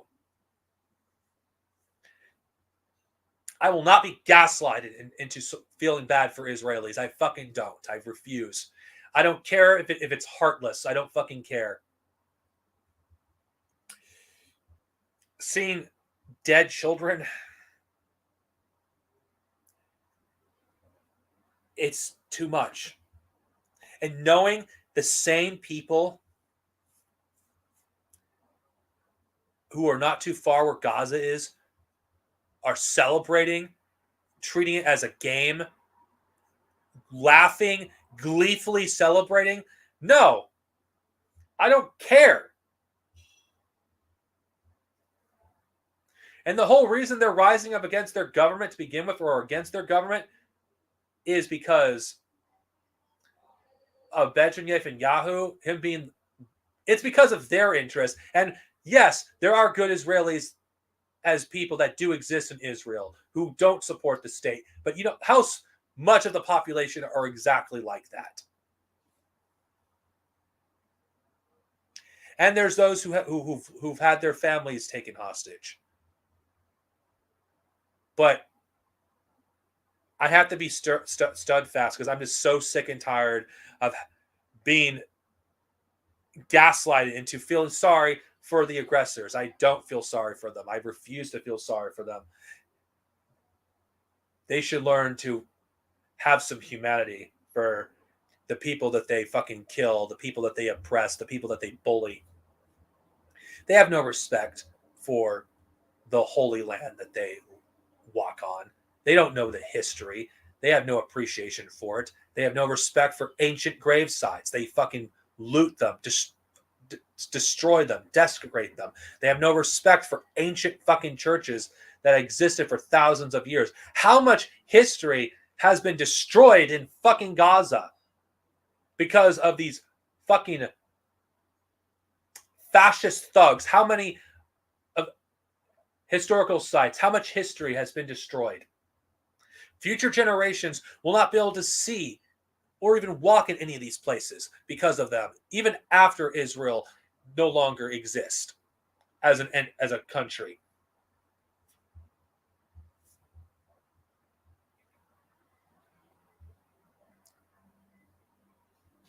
Yeah, it's unfortunate it's not more. But majority of those who are against Israel don't live in Israel, which goes to show you, which is the point that I've basically would like to make. Most good Israelis don't live in the United States, and they are just like the rest of us when they see this brutality that's been done in their name. They can't help but be disgusted. Israel is not a country. It's not. It ain't a country. It's an occupying force that would not exist if it weren't for the United States and its allies. Israel and its supporters, they have isolated themselves from the world, and it's true. Like the very fact that anybody can justify the murder of children just says a lot about them. How many people have to die for like these supporters of Israel to say enough is enough, assuming they have any sort of humanity?